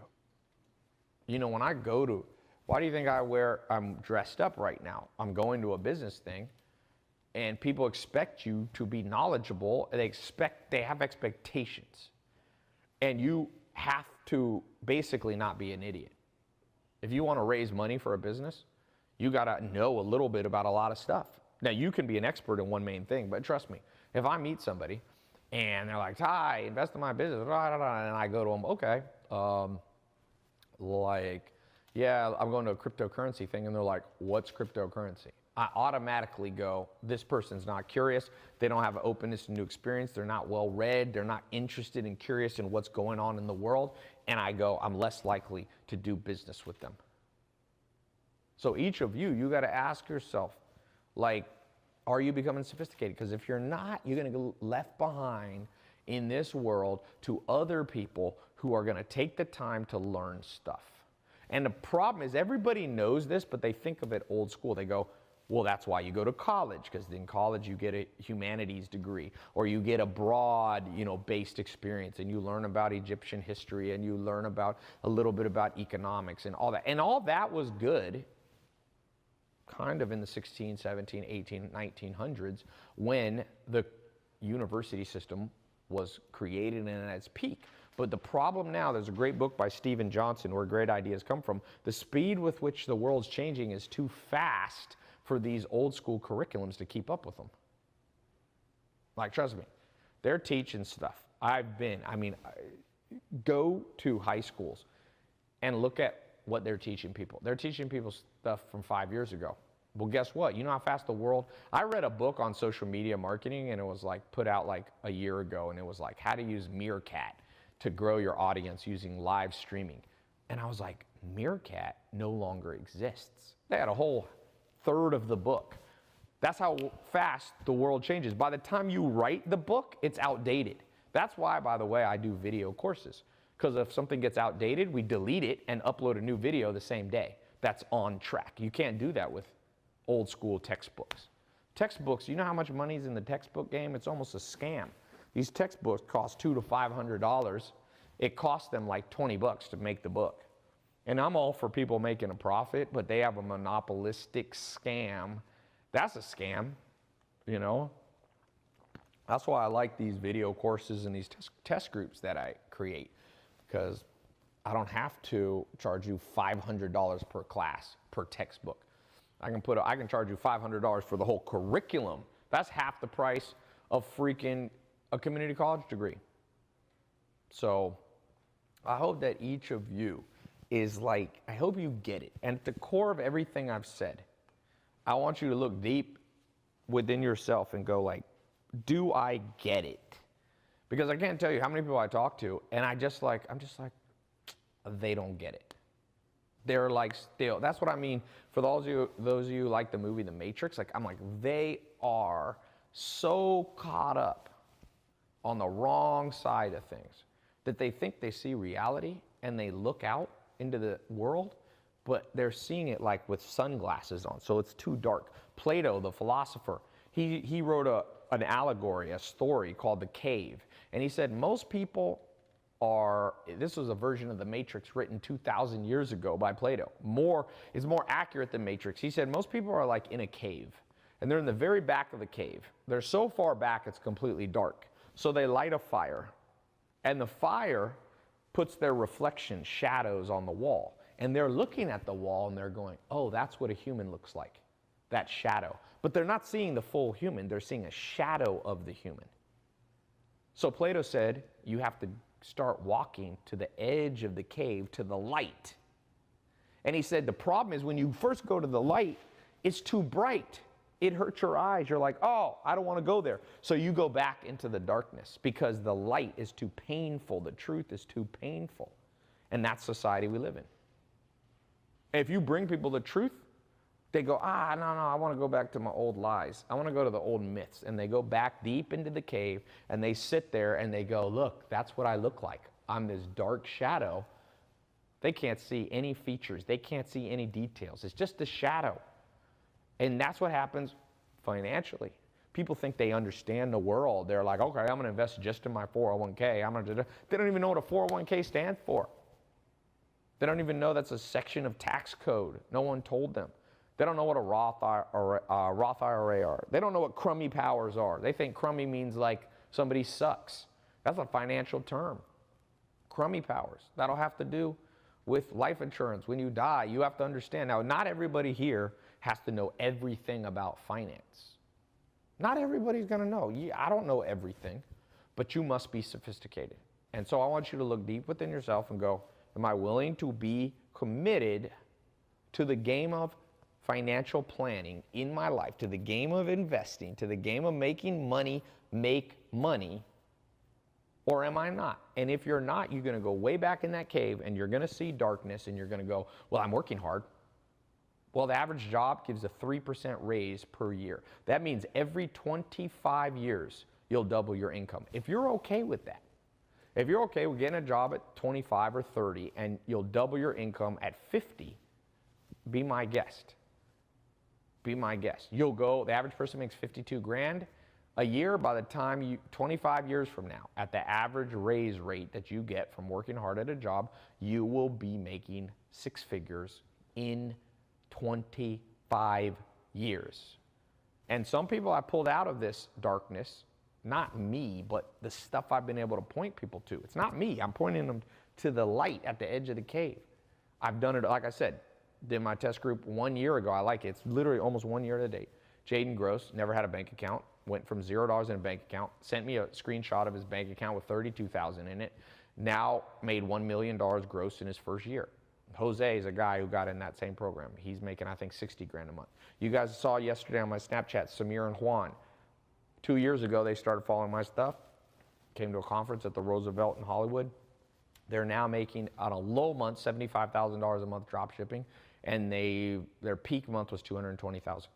I posted a Snapchat video at my last conference in Santa Monica. A man brought his two sons. One of them's 15 and one of them's, I don't know, 20 or 19. Showed me a screenshot of their Shopify page, $500,000 they made this year already, at 15. Okay? Now, I'm not promising everybody's going to do that. It's not a get-rich-quick thing. It's not buy my program and make $500,000 a year. What I'm telling you is look at the light. People are doing it. These aren't make-believe stories. 1994 is when online selling began. Amazon, 1994. That's over 20 years ago. Get with the program. If you think it's a scam, it's been 20 years, people. 20 years. And you're still not on the train. You got to know how to create cash flow, and you have to know how to invest cash flow. That's the game of money. You have to know how to create it, and you have to know how to grow it. And I've done a lot of programs on how to create it. Some of them are closed now. Some of you have already got in. I want some of you to get in the one how to grow it. And let me just tell you this before I put up the link for the test group. I'll tell you what you're going to get. I got bonuses for you, all this stuff. But I want to tell you, this is the exact reason I wasn't going to make a course like this. Because the subject of investing is tricky. People misunderstand you. They go, oh, I put all my money in Bitcoin and now I lost it, and they're mad at you. So I've been always apprehensive about doing an investment course. But one of my students, I'm not going to say his name, came to my house a month ago. He got in my program. He learned how to create cash flow. He created $200,000 in his bank account of cash, investable assets that he could invest after all his expenses were paid off. And he said, yeah, Tai, I just invested. I just wired the 200 grand to some guys, I think in Florida, for some investment deal that they told me is guaranteed to make me money.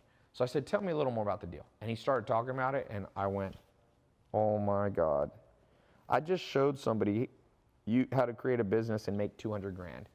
And in 1 year, they've now squandered it, because I guarantee you that money that they put in was a mistake. I can tell when a deal's a bad deal just by listening. I've done enough deals, been around investment enough. I had a financial wealth management company at 6,000 clients in 40 states, managed like $100 million bucks. I've been around the game of investments, and I was like, oh no. I told him, see if you can get your wire back.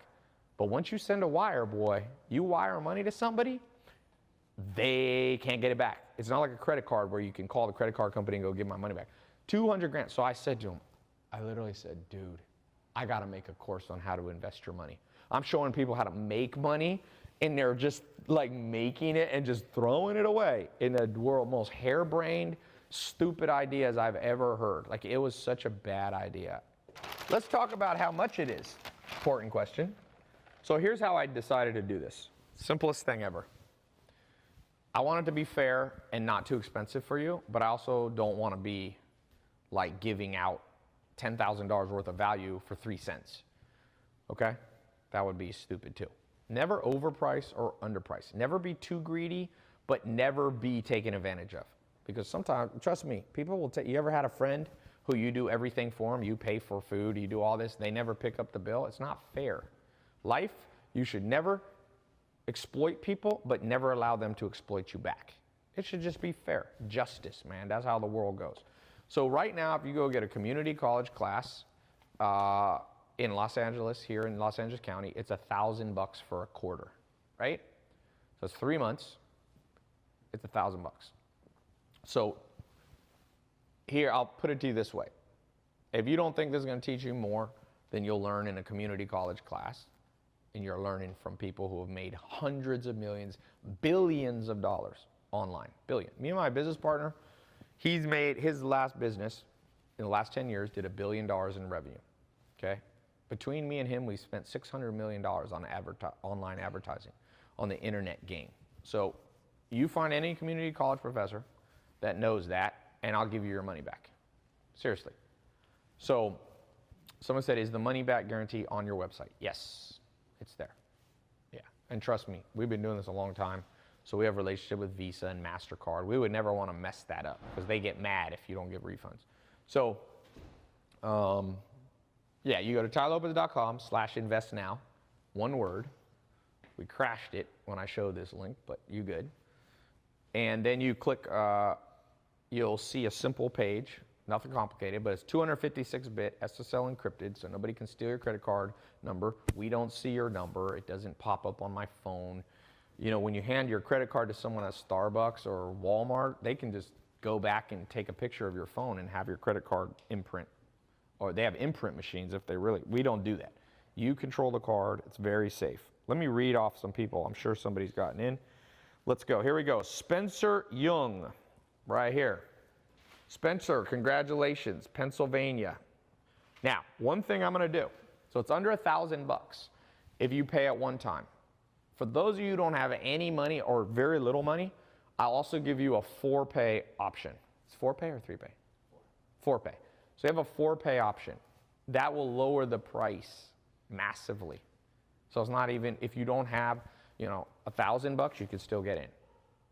If you don't even have $500, you can still get in. That's the beauty of this, okay? Now, if you do the 4-pay, you pay a little bit more money, but so it's better to do the full pay, like I said. Spencer Young, but I put that option to divide it up if that's better for you. Okay, next person. Just to let you know, Instagram's going to reset in a few seconds. Okay. Rigoberto Paredes, your card was declined. You're in California. If your card's declined, a lot of times it's just the bank. You can just go back. It's not a big deal. Matthew Webster. Where are you at? Ontario, Canada. Cool. Matthew Luffman.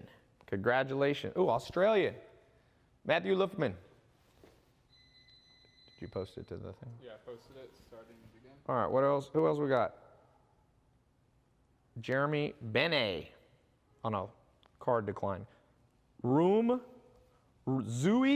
Rune Lim from Wilayah Persekutuan. Wow, I don't know what state that is. That sounds like Malaysia or something. Congratulations. Jude Rabanal Jr., congratulations. Did the full play. You're in California. Awesome. Eddie Ortiz, congratulations. By the way, you can upload a picture after you get in the site, and it's kind of cool. Then I can see who you are. I like being able to see the people. Sometimes people do. What do we got next? Janice, Jethro Roth Kushel. That is a very interesting name. Jethro, what's up, man? You're in California. Devan Ivanovich. Oh no, that was for a different product. Sorry. That's for my social media marketing thing. Justin Baxter, Georgia. Congratulations. We need to add the age to show on here. It's kind of cool to be able to see more details. Jocelyn V. Primus. Congratulations. You're in Georgia. I don't know if you're in Atlanta or not. Grudy Rodriguez, Florida. So we've had Australia. Pretty sure we had Malaysia. We've had Canada. We've had Europe, I think. The time changed. It's the middle of the night. All you Europeans are sleeping. You're missing this. All right, what questions do we have? All right, let me go over some common questions that I see people have that gets people kind of messed up, okay? Some people ask, most common question, TaiLopez.com, right here, go to this link, jump on in. Okay. Most common question, I would say, is, good, Tai, this worked for you. Will this work for me?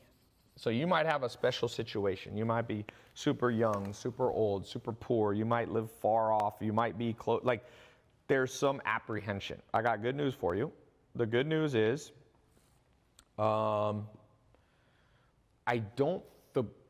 making money online and investing money is primarily a faceless game, meaning nobody sees you. So cryptocurrency, you don't see pictures of the people. So you don't discriminate if they're black, white, young, woman. It's faceless. Investing, if you learn day trading, if you learn Forex, if you learn gold, even flipping businesses a lot of times, you might meet the person. It's not the 1500s anymore where everything's done face to face. So if you're young, if you're old, if you're ugly, if you're tall, if you're short, if you're good looking, you don't have the advantage. It's what you know in your head. So will this work for you? Well, it's a machine. Investing is a machine. If you own Bitcoin right now, one Bitcoin is worth over $7,000. If you go to sell it on the trading market, it doesn't call you up and go, all right, let's talk for a second. I found out you were 19 and you're a female and you're black and you live in Malaysia. I'm not sure I'm going to give you your $7,200 back. It's a commodity. It gets sent to you. If you invest in the stock market, nobody's looking. So I think it's important that everybody here truly understand how the world has changed. And it's more on you to succeed. Now, you might say, but Tai, I've done things like this and I lose motivation. Who here has ever procrastinated? Say something on the live chat. Well, guess what? The whole reason I created this program and the reason that that once a month for 3 months, I'll be personally mentoring you on these live group calls is because that'll keep you motivated. One of the number one reasons people procrastinate is they do things alone. For example, if you're not in good shape, the best thing you can do to get in better shape, if you're not good at going to the gym, if you're not good at working out, if you're not good at jogging or running or jujitsu or weights or whatever it is, best thing you can do is get a training partner, whether it's a personal trainer or a friend. Because then when you wake up in the morning, you don't feel like doing it, they're knocking on your door like, yo, I'm here, let's go to the gym.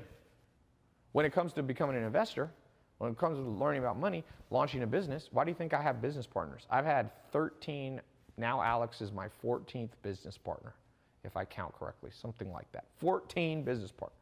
I've had great experiences with all 14 of them. And now that doesn't always happen. I've been lucky, but here's the cool thing about having 14 business partners. I don't procrastinate because when I don't feel good, they feel good. And when they're down, I'm up. When they're burnt out, I'm probably not. So you're now going to come into a community. You're going to get access to the tribe.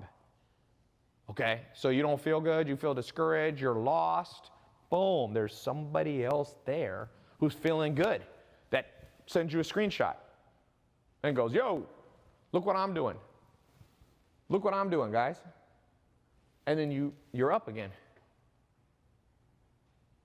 Like, that's a game changer.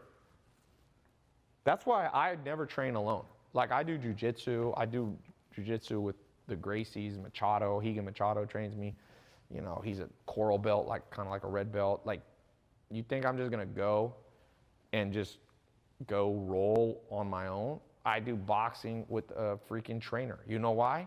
Because when I don't feel like doing it, he's like, dude, come on, let's go a little harder. Let's go a little harder. I want you to be like that.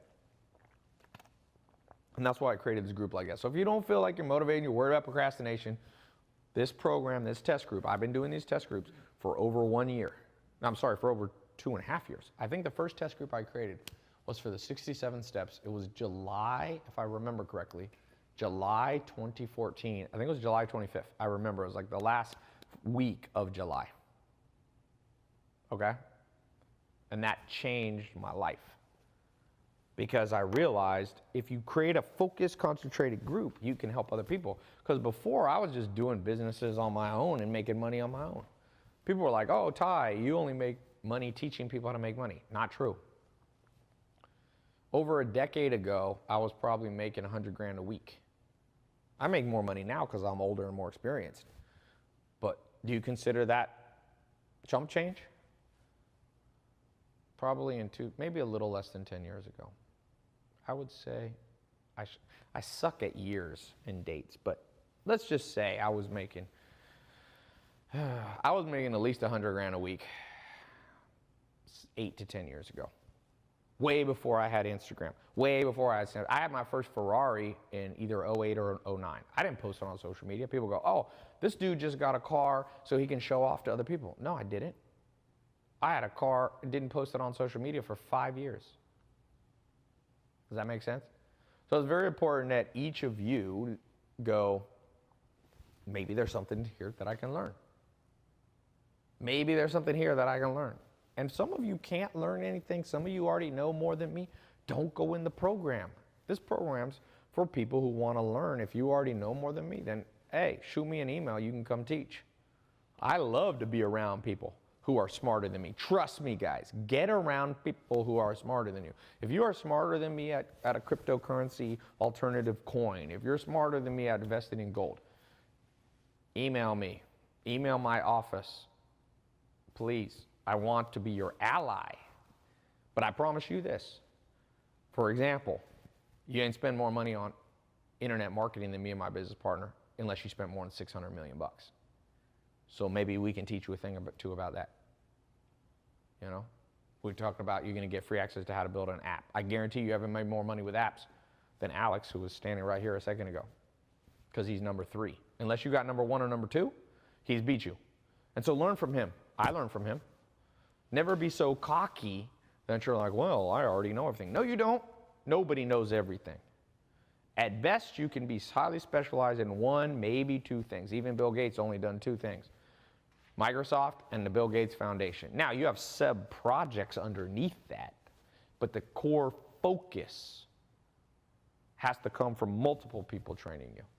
And that's why these test groups are game changers. Okay, number 3. Can I trust the guarantee? Let's face it. We live in a cynical world. Some people go, well, you say it's guaranteed, but it's not. Good news for you.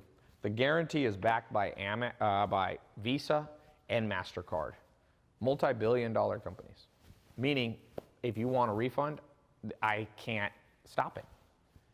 So that's why I said, call my office, we refund it. There's never, in the last 2.5 years, there's never been a person who wanted a refund that we didn't give it to. It's impossible. It's backed by, you think I can call up Visa and be like, don't give Bob their refund? No. No. When you pay with credit card, this is why I said be careful of wiring money. Remember I told you one of my students saved up 200 grand from his business, cash, and wired it to somebody? When you wire money and somebody tells you have a refund, if they lie to you, there's nothing you can do. Call up your bank, call up Citibank, call up Bank of America, call up HSBC. Be like, I wired somebody money. Can you help me get my money back? Oh, no. Goodbye. You have lost your money. But buy something online. The other day, $30,000 was stolen from my credit card. All right. Somebody says, Tai is in a hotel conference room at Motel 6. That's funny. That's a good, sometimes hater stuff. This is not a hotel conference room, but this is where I live in Beverly Hills. For those of you who watch my Snapchat, you can see that. Every once in a while, you have to laugh at what people say. Anyway, somebody stole, I've had different times in my life. One time I had over 100 grand stolen in a bank account, and you have 6 months to find it. So literally 5 months into it, I was going through accounting, and I realized that this 100 grand had been stolen by scammers. And I called up Visa, and they're like, dude, you had like 2 weeks left, or else we can't refund it. So Visa and MasterCard, they back you for 6 months. So if I got hit by a nuclear bomb in Los Angeles, you wanted your money back, and I wasn't even on the planet, you have 6 months backing you with Visa and MasterCard. So that's how it works. So like I said, I don't allow people to wire money because I want it to be like, you can sleep good at night. You wire me money. And then if I get hit by a nuclear bomb or I die in a car crash and my staff is all gone and my office disappears, then you can't get your money back. So a little note to yourself, that's how the world works. You need to be financially sophisticated and understand that paying with credit cards is the safest thing that's humans have ever been able to do. I'm just reading a book on the true memoirs of Ulysses S. Grant. He was a president and a general in the Mexican-American War and the Civil War. And after he was a president, he went broke because he invested some money in some dumb schemes and he had zero back. And there was but nowadays with Visa and MasterCard, he would have been able to get all his money back. He actually had to write the book, the memoirs of Ulysses S. Grant, because he was poor when he died after being the president. So next, common question. What if I don't have much money? So you go, Tai, I want to learn how to invest in gold in the stock market, and I want to learn how to invest in real estate, and I want to learn cryptocurrency and Bitcoin and gold and commodities and Forex and all that, but I don't have any money. Remember I said there's 15 bonuses? One of them, I told you pay close attention to bonus number 1 and bonus number 5. Bonus number 1 is me personally mentoring you in the live calls once a month for 3 months to keep you on track. And then the second bonus, which was number 5, was the Entrepreneur Starter Kit. How to start a small part-time or full-time business from home, whether you already have a job, when you don't have much cash, and how to rock and roll, right? And how to create cash flow. Oops, sorry. And it's important you learn how to create cash flow. So that bonus number 5, for those of you who have no money, that's going to help you. And it's very critical that you answer that. Okay, questions that I did not put. By the way, if you're ready to rock and roll, let me read some more names. Let me put this link back up.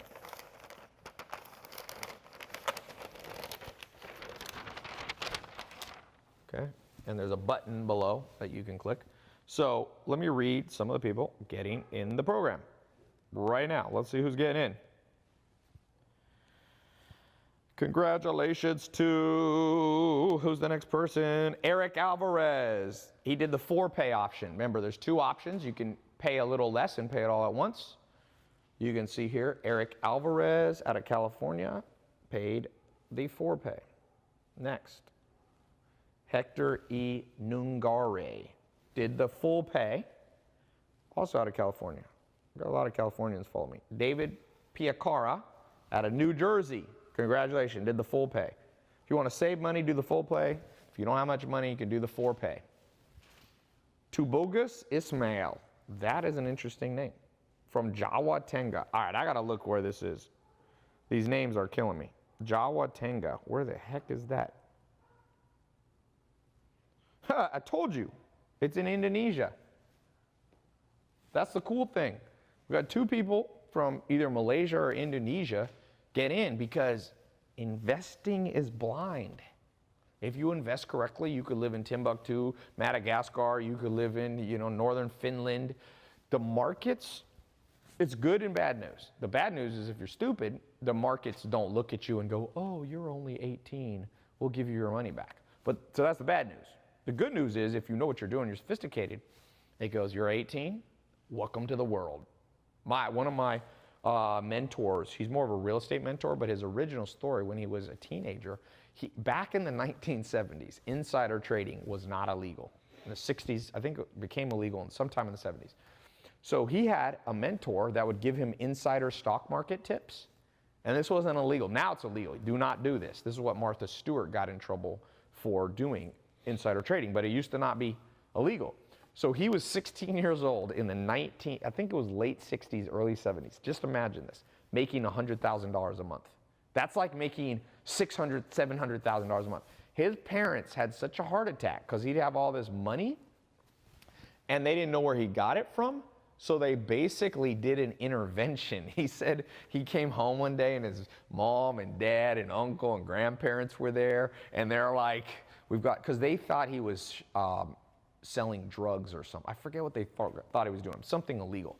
So they're like, we found your bank records. You've got, $1 million. You're 16 in high school. Like, what are you doing? We're here for you. Just confess to us. We'll help this. And he showed them all the ticker statements. So back then in the 60s and 70s, when you invest in the stock market, you get these ticker confirmations. Now you kind of get it, but it's all online. But he had these ones mailed him. So he showed it to him like, no, man, I'm making money. So the beauty is he's 16 years old. Now you can't do that technique, but guess what? The world changes and there's always some technique that works. So the technique that works today is not insider trading, because then you go to jail. But in the 60s, the law was like, go ahead. So what happens is, right now, Bitcoin's making a lot of money. But you mark my words, something is always new and better around the corner. And Bitcoin might be too late. I mean, all I can say about Bitcoin is you should have got in 2010. I didn't get in 2010. So I'm talking to myself. I'm not preaching at you. $100 in Bitcoin you would almost be at $100 million today. You'd have to have the discipline to have held it. Most people, when $100 went up to 1 million, would cash in. You had to have that discipline, and that's one of the things you're going to learn in the program. How do you create the mental discipline? How do you know when to sell? There's a way to sell, hedge your bets. That's what Mark Cuban did. You could sell partial, make sure you get your principal back. There's some principles. You can do dollar cost averaging in and dollar cost averaging out, by the way. So dollar cost averaging in is a way to invest and get an average lower price over time. And dollar cost averaging out is a way to reduce volatility to get money out without having a heart attack. Oh, I sold all my Bitcoin in 2011. You sell a little bit. So if you had $100 worth, you could sell 5% of it per year. And even today, you would still have $20 million. Okay? And remember, Bitcoin's, we're going to talk about 23 strategies. The strategy that I love the most personally is flipping businesses, investing some money in business. That plan is so powerful. And I like it because I did it, put $10,000 down, made $100,000 back within 2 weeks. Name something that'll do that. That's as good as Bitcoin. That's better because I had control over it. The only thing I don't like about Bitcoin and gold and commodities and oil and the stock market is you lose some control, because you can't call up the New York Stock Exchange and go, yo, my stock is dropping, halt the markets. No, it's a faceless market, meaning they're like, who the hell are you? Chink. So what I like to have some passive businesses that are outside of my control, okay? And I like to have some businesses that are within my control. And when you can do both of those, you become a very powerful investor, okay? Car sales, it's a different program, great way to create cash flow. Daniel Matthews, where would you put 50 grand? Okay, good question. Let's talk about those of you. Daniel Matthews here on YouTube Live says he has $50,000. Okay. So you got 50 grand, Daniel. Let's just think about this in a pie chart. Now, if you don't have 50 grand, just put whatever number you have here. So Daniel has $50,000. If you only have 500, put the number 500. You can draw this out if you want. Now, the way I think about it is you have a pie chart. The largest part of the pie chart right here should be reinvesting back into things that you understand the most. So let's just say this is the smallest part of the graph, the pie chart. You should put money in there that you're the least sure about the strategy. So let's say you have lots of questions. Like, let's say Bitcoin is new to you. Let's say gold is new to you. Let's say mutual funds are new to you. Let's say flipping businesses, you have a lot of questions about them. Put the least amount of money in there. Just common sense. I can't tell you how many people I tell this and they're like, wow, that makes sense. I'm like, what kind of world do we live in that people aren't being taught this common sense? If you don't know it, please don't put all your money in it. So then, so you put the money in things that you don't have many question marks. Maybe nobody's 100% sure of anything. So you put the most money in things. So for me, I put most of my money in online businesses. Because yes, I have some questions. I'm not perfect at online businesses, but I know more than I know investing in gold. I will not put most of my money in gold because I know a decent amount about gold, but I'm no world expert. When it comes to marketing online, I've been doing it since 2001, okay? I'm one of the OGs on the internet, especially with internet marketing. I was in Google AdWords the second month it existed. I was in Facebook beta program advertising. I was one of the first people doing YouTube ads. So I can still lose money. Nothing's 100% guaranteed. The definition of investment is something that can go up and down. But I don't have that many question marks. Over here, and I like to divide my money in 3 places, is a good strategy. So you're not going to do all 23 of these strategies. I'm going to give you the option to learn 23, then you can pick the ones you like. Then you do here things that you know a decent amount, but you're kind of uncertain, you put a little more money in. And that's just the smartest way to do it. So I continually put, I was looking at my accounting in the last year, I put $7.5 million into this area, investing in online businesses that I understand, and I made 32 million back. This is like the last 18 months. From one business. That's good return. So I put 7 million in of my own money. 90%, 99. I have a few investors, but not really. 99% of that was my own money. I put 7.5 million in and I made 32 million back. Roughly 5x in under 2 years. It's not bad. Okay?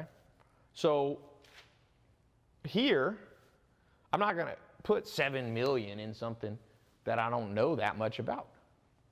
And I can't tell you how many people, their pie graph of investing is backwards. Their friend says, ooh, Bitcoin is the next big thing. Ooh, investing in, flipping oil and gas leases is the best thing. I had a guy come to my house. He's an oil and gas salesman. He's like, dude, invest all this money in oil and gas. Well, I'm not gonna invest 7 million in oil and gas because I've never done oil. I don't do oil and gas. There's basically these kind of partnership fractional things. But for some people, you might be from Texas, you might understand it, you should put more money in there. So when you have 50 grand, let me add one thing. Do you know what the one thing each of you know better than anything? Yourself. You've been with yourself since day one, my friend. You have been with yourself since day one. More than any business partner, more than any Bitcoin, cryptocurrency, ETH opportunity, you know yourself. So, where should you put the maximum money first? Maximum money should go into your own brain. Please, put the maximum. Now, that doesn't mean I would not put $7.5 million into learning because that's more than I could absorb, okay? But I spend about $100,000 a month on training myself with trainers, consultants, traveling, business networking, learning from other people. Easily $100,000 a month. Best investment I've ever made. Those of you who argue with that, do know nothing about my story. I put 100,000. Now, by the way, I'm underestimating. It's more than that. When I put the real amount, people don't believe me. Okay? But it's 100,000 a month. Personal trainers physically, mentally, consultants, going or out. In the last 20 days, I've been to 20 events. 20 events. Why? Well, I was up in San Francisco with Gil Pinchina. #1 angel list investor of all time. He has 40 syndicates. So I got a jet. I charter jets. I don't own my own jet because I like chartering them. You don't have to depreciate, and I can get smaller, big ones. Chartered a jet from Vegas. I said, Gil, want to go with me? Gil, not Al Pacino. Pinchina. He's a legend in San Francisco. Boom, flew to San Francisco, took him with me, talked the whole time, 1 hour on the plane. It's an hour and 20 flight from Vegas to San Fran. I got an office up in San Fran. There, went to a party the next night with the founder. So it was a conference, a cryptocurrency conference for a guy, Joe Lubin, who's a billionaire, a crypto billionaire. So I was there. That trip cost me, and then I went back to Vegas to meet with a guy who's a Forbes list guy, had sushi dinner with him and listened to his story, how he went from $0 as a backpacker to selling his business for $5 billion cash. That's me investing my brain. It's me investing my brain. Those trips cost a lot of money. Took a whole group of people out. I went with Calvin Harris. I don't know if you guys saw my Snapchat. I met with Calvin Harris before he DJ'd, #1 DJ in the world, made over $50 million. He's the DJ at Omnia. It was funny. I went there and I went back in the room to meet Calvin Harris, and he goes, "Dude, I've been watching your YouTube videos for years. I've been trying to meet you." It was pretty hilarious. I was blown away. Kate was with me, and she's like, "That's so funny. Kate, Calvin Harris wanted to talk to you." So that cost money. I bought a table because I had some business partners flying. I bought a table at Omnia. The table was $11,000. I didn't drink a drop of alcohol. $11,000. That's me investing in my own brain, because you create partnerships and allies by people having fun with you. You think business networking, people think business networking is handing people a card. This is most people's eye. Please go through the bonus. Those of you getting in the test group, get the bonus by James Swanwick. Business networking is not walking up to people and going, "I'm Tai. I'm Tai." You know what people do? They throw it away. If people hand me business cards, 9 times out of 10 times, I'm like, "Thank you for creating trash for me." Like, handing me a piece of paper means I want to connect with you? That's not business networking. They might have taught you that that's preschool level business. I want to teach you how to get a PhD in business. And so that costs money. So if you count all the stuff I do, it's easy $1 million a year. And sometimes I'm like, "Tai, maybe you're spending too much money." But then I think about LeBron James. They just published an article on the, #1 basketball player in America, probably him. You know where he invests the most money? Back into himself. He spent over $1 million on keeping in shape. That's why he's a machine. 6'8", 8% body fat, 270 pounds. There's never been a guy like LeBron James. But notice, he put the money in, he invested in himself. So if you have 50 grand, going back to the original, invest some of it into your own brain, into courses, into programs, into conference, into test groups like this, into books, into seminars. Man, I am all about continuing to learn. Perpetually, man, perpetually. It's very important you become a perpetual loser. Winner. Not a loser. That was not a subliminal thing. So I first invest in my brain, then I invest in what I know the most, then secondarily in 3. So it's really a 4-way plan. 3's in investments outside of you, in businesses or this and that. It's the simplest formula. Okay? Let's see who else is getting in the test group. Who we got?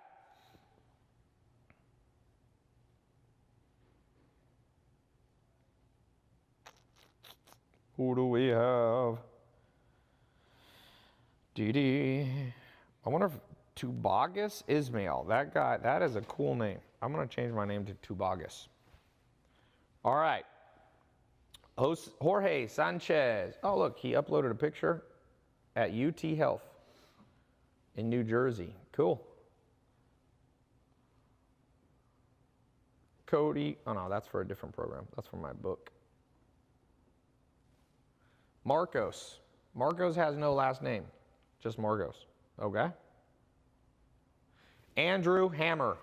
Pretty cool name. Are you related to Armie Hammer? Florida. So, TaiLopez.com. Now, here's the deal. If you wait on this, you're going to miss out on the bonuses. This test group has it's a specific program tailored to give you over $6,500 worth of free bonuses. By the way, that's not a make-believe number. $6,500, that's what people have paid to get access to all that other stuff. Okay? So you're getting the program for under $1,000, under $500 if you do the 4-pay plan. Plus, you're getting And by the way, if you do the one pay, it's literally one pay. There's no hidden fees. There's no hidden charges. If you do the 4-pay, it very clearly says you will pay 4 times and then stop. Okay, we will not bill you a 5 times. It's all automated. My system is very precise, so you don't have to, there's nothing weird going to happen. And you get 100% money back guarantee. 4-pay. 4-pay. Somebody said, what's for pay? If you have any special requests, there should be on the page a link to my customer support, my chat, phone number if it's in the day in California time, okay? And you can call if you have any special things. Sometimes people are like, can I split it up on 2 credit cards? What about PayPal? You can do that with my office, okay? Osdrubal Garcia said hello from Salt Lake City. Where do we have everybody from? 1 Bitcoin in New Zealand is $10,532. Someone said I'd rather pay Tai. For what? We got Canadian, Australian, Virginian, Tampa, NYC, Austin, Canada, New Jersey, Michigan. Tai, where's Zach? San Francisco, B. Rosales. Ad Whitman in Arkansas, congratulations. Stedman Graham in Compton. You're near where I was born. I was born in Long Beach, Compton. Good old Long Beach, Compton. New Zealand, we got West Michigan, Ohio, Texas, Jersey City, Chicago, Washington, D.C., London. Oh, man, it's up. Lewis Buckley, you're up early. Zimbabwe, Manitoba, India, Egypt, San Diego, Pennsylvania, Kashmir, India, Haiti, Jupiter. Man, one of the things I hope you guys will invest in as you, let me just talk about one quick thing as we kind of wrap up here. I want you to get a vision for a second of what life could become. And this is one of the most important visions and one of the most important things in this whole conversation. Those of you who've been, I'm going to give away this iPhone at the end. For those of you who've been waiting faithfully, one person's going to win this, like I said at the beginning. But I want you to listen to this. Imagine your life today. List out, if you want to, either on a piece of paper or your brain, where are you at? Where are you at compared to where you thought you'd be at? Where are you at compared to where you thought you'd be at? It's a very important question. Most people I know are way behind where they thought they'd be. So let's imagine you're right here. Your goal is here. Not just financially, but we're talking about investing, so we'll use the dollar sign. That dollar sign can represent happiness, love, peace, whatever, changing the world, charity, blah, blah, blah, whatever it is. My dogs are talking about that. Ando, shh. I got 2 German Shepherds here. So wherever you thought you'd be, that's all right. I got good news for you and bad news. I'm going to give you both news. What do you want first, the good or the bad? Who wants the good or the bad? What do we got? Good, bad? Which one first? Someone say give the bad news first. Bad news first. You like the mafia. They said about the Godfather, he said, I work for a man who likes to hear bad news immediately. That's in the original Godfather. Okay, you guys sound like you're Godfather type people. Almost everybody's saying bad news. So here's the bad news. Bad news is, I promise you, if your upbringing was different, if your education was different, you would already be here. Okay? For the most part. Let's say you have realistic goals. Let's say you want to, be making 6 figures. Let's say you want passive investments growing your money for you. I promise you, I don't care if you're 18 or 80, you could have already been there. So let's say this represents 7 years ahead. Just think for a second, what do you want 7 years from now to look like, realistically? Don't say I want to be a billionaire or whatever. Just realistic, awesome goals. What you want your body to look like, what you want your life to look like, what you want your stress, what you want your career to look like, what you want your income to look like, what you want your bank account to look like, what you want your savings account to look like 7 years from now. Let's just pick a number. How much money is in your bank account right now? And how much do you want in cash 7 years from now, or cash equivalents? It could be Bitcoin, it could be cryptocurrency, it could be gold. What do you want, though, in liquid, easily liquidated assets? 40,000. Okay, what do we got? 3 million. somebody said. 7,000, 1 million, 150 grand. Somebody said 160 grand. Owned my first home, 250,000, 50 G's. Jaime Chano said 75 million. Okay, so if I average this together, we had a few people put super high and a few people put really low, like 10 grand.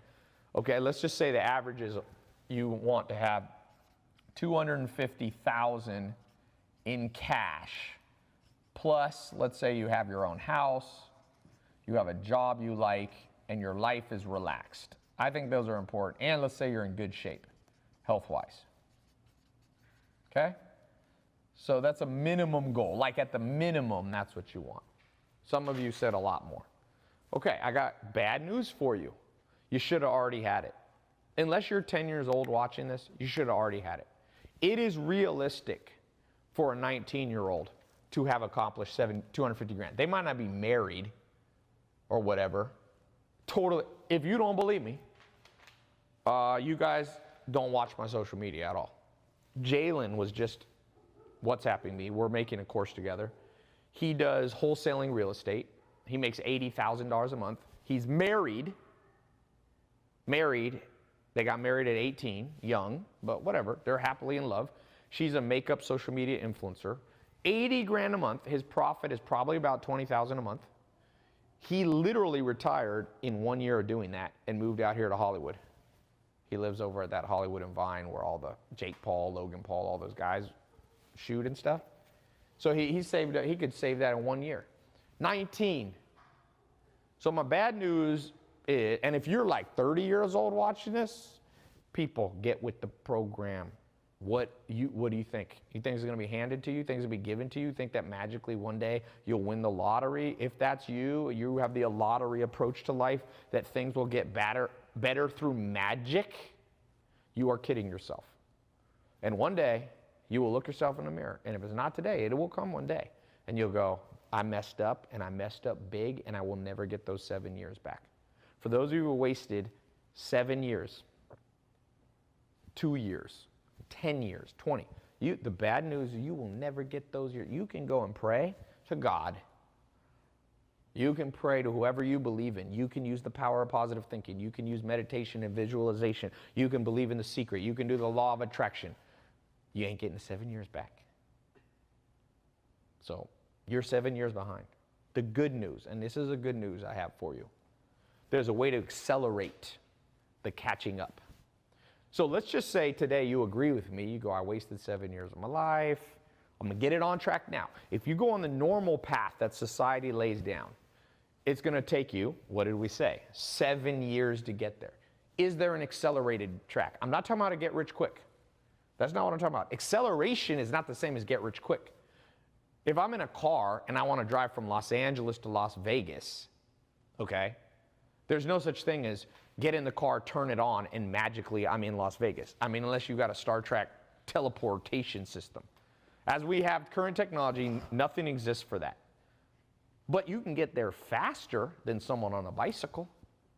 Most people's approach, they're on a bicycle. This is Los Angeles, that's Las Vegas. Vegas, they're going to have fun. And they get on their little bicycle. And they're like, hey, Tai, I'm going really slow. I'm like, okay, you will get to Las Vegas. Hopefully it won't take you 7 years, but you'll get there in whatever, a couple days. But you go the fast way and you get in a car, you'll be there, depending on how fast you drive, depending on traffic, you'll be there in under 4 hours. And there's no bicycle in the world that will ever get you there faster than a car. It's a mathematical and a law of physics that it'd be an impossibility for a human self-propelled vehicle like a bicycle, skateboard, to ever remotely go as fast as a well-tuned combustible machine. Because the combustible machine is the accumulated knowledge of top engineers for the last century. It's the accumulated knowledge of top energy, people who know how to create gas and unleaded gas and super gas. They know how to create 12-cylinder. My Lamborghini's 12-cylinder car 700 horsepower. It's over 700 because it's modified a little bit. So my question is, which tool are you using to get you where you want? This test group that I have open now, it doesn't just give you one tool, it gives you 16 tools. The person who doesn't have the 16 tools, who says, Tai, I'm going to skip all this and I'm going to go learn on my own, go ahead. Good luck on the bicycle. The people who get in my test group are going to pass you up. And I've seen it over and over. I've created millionaires. They come to my house. A guy came to my house at a party. I did a social media influencer party, the largest one in history, in August of last year. I had 1,100 of the top social media influencers here. Not all of them, but 1,100. The requirement was you had to, whatever, have 500,000 Instagram followers or something like that. Some people slipped in with less, but there was monster. We posted a selfie and it reached something like 800 million people. And there was a guy there who just came up to me and said, Tai, you don't know me? In 2014, I was broke. I was broke. I was literally on the verge of bankruptcy. And he said, I started watching what you did, and I started learning from you. And I'm not trying to take the credit. I'm just telling you a true story.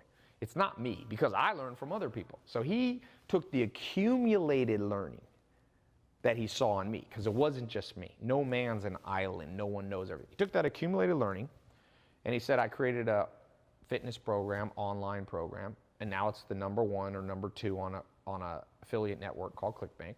And he goes, thank you, Tai. I make $500,000 a month.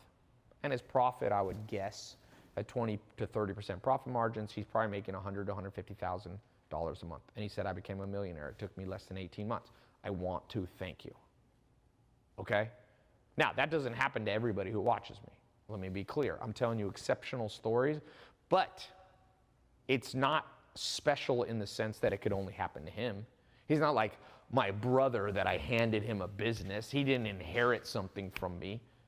Anybody could have done that put in the strategy that he put in. And that's the key thing to understand. He's a black guy. No one cared what he looked like. He's a black guy. Went from 0 to $500,000. I'm bringing up race because I want to make a point. Race doesn't matter when you understand a game of business, because nobody really sees you. Okay? White or black or Asian, you make 500 G's a month in 18 months, you're doing good. Did you know if you make $450,000 a year, you can go on the IRS website, you're in the top 99% of the richest country in the world, which is the United States. The United States GDP is the largest GDP in the world. We're the wealthiest country by GDP by far.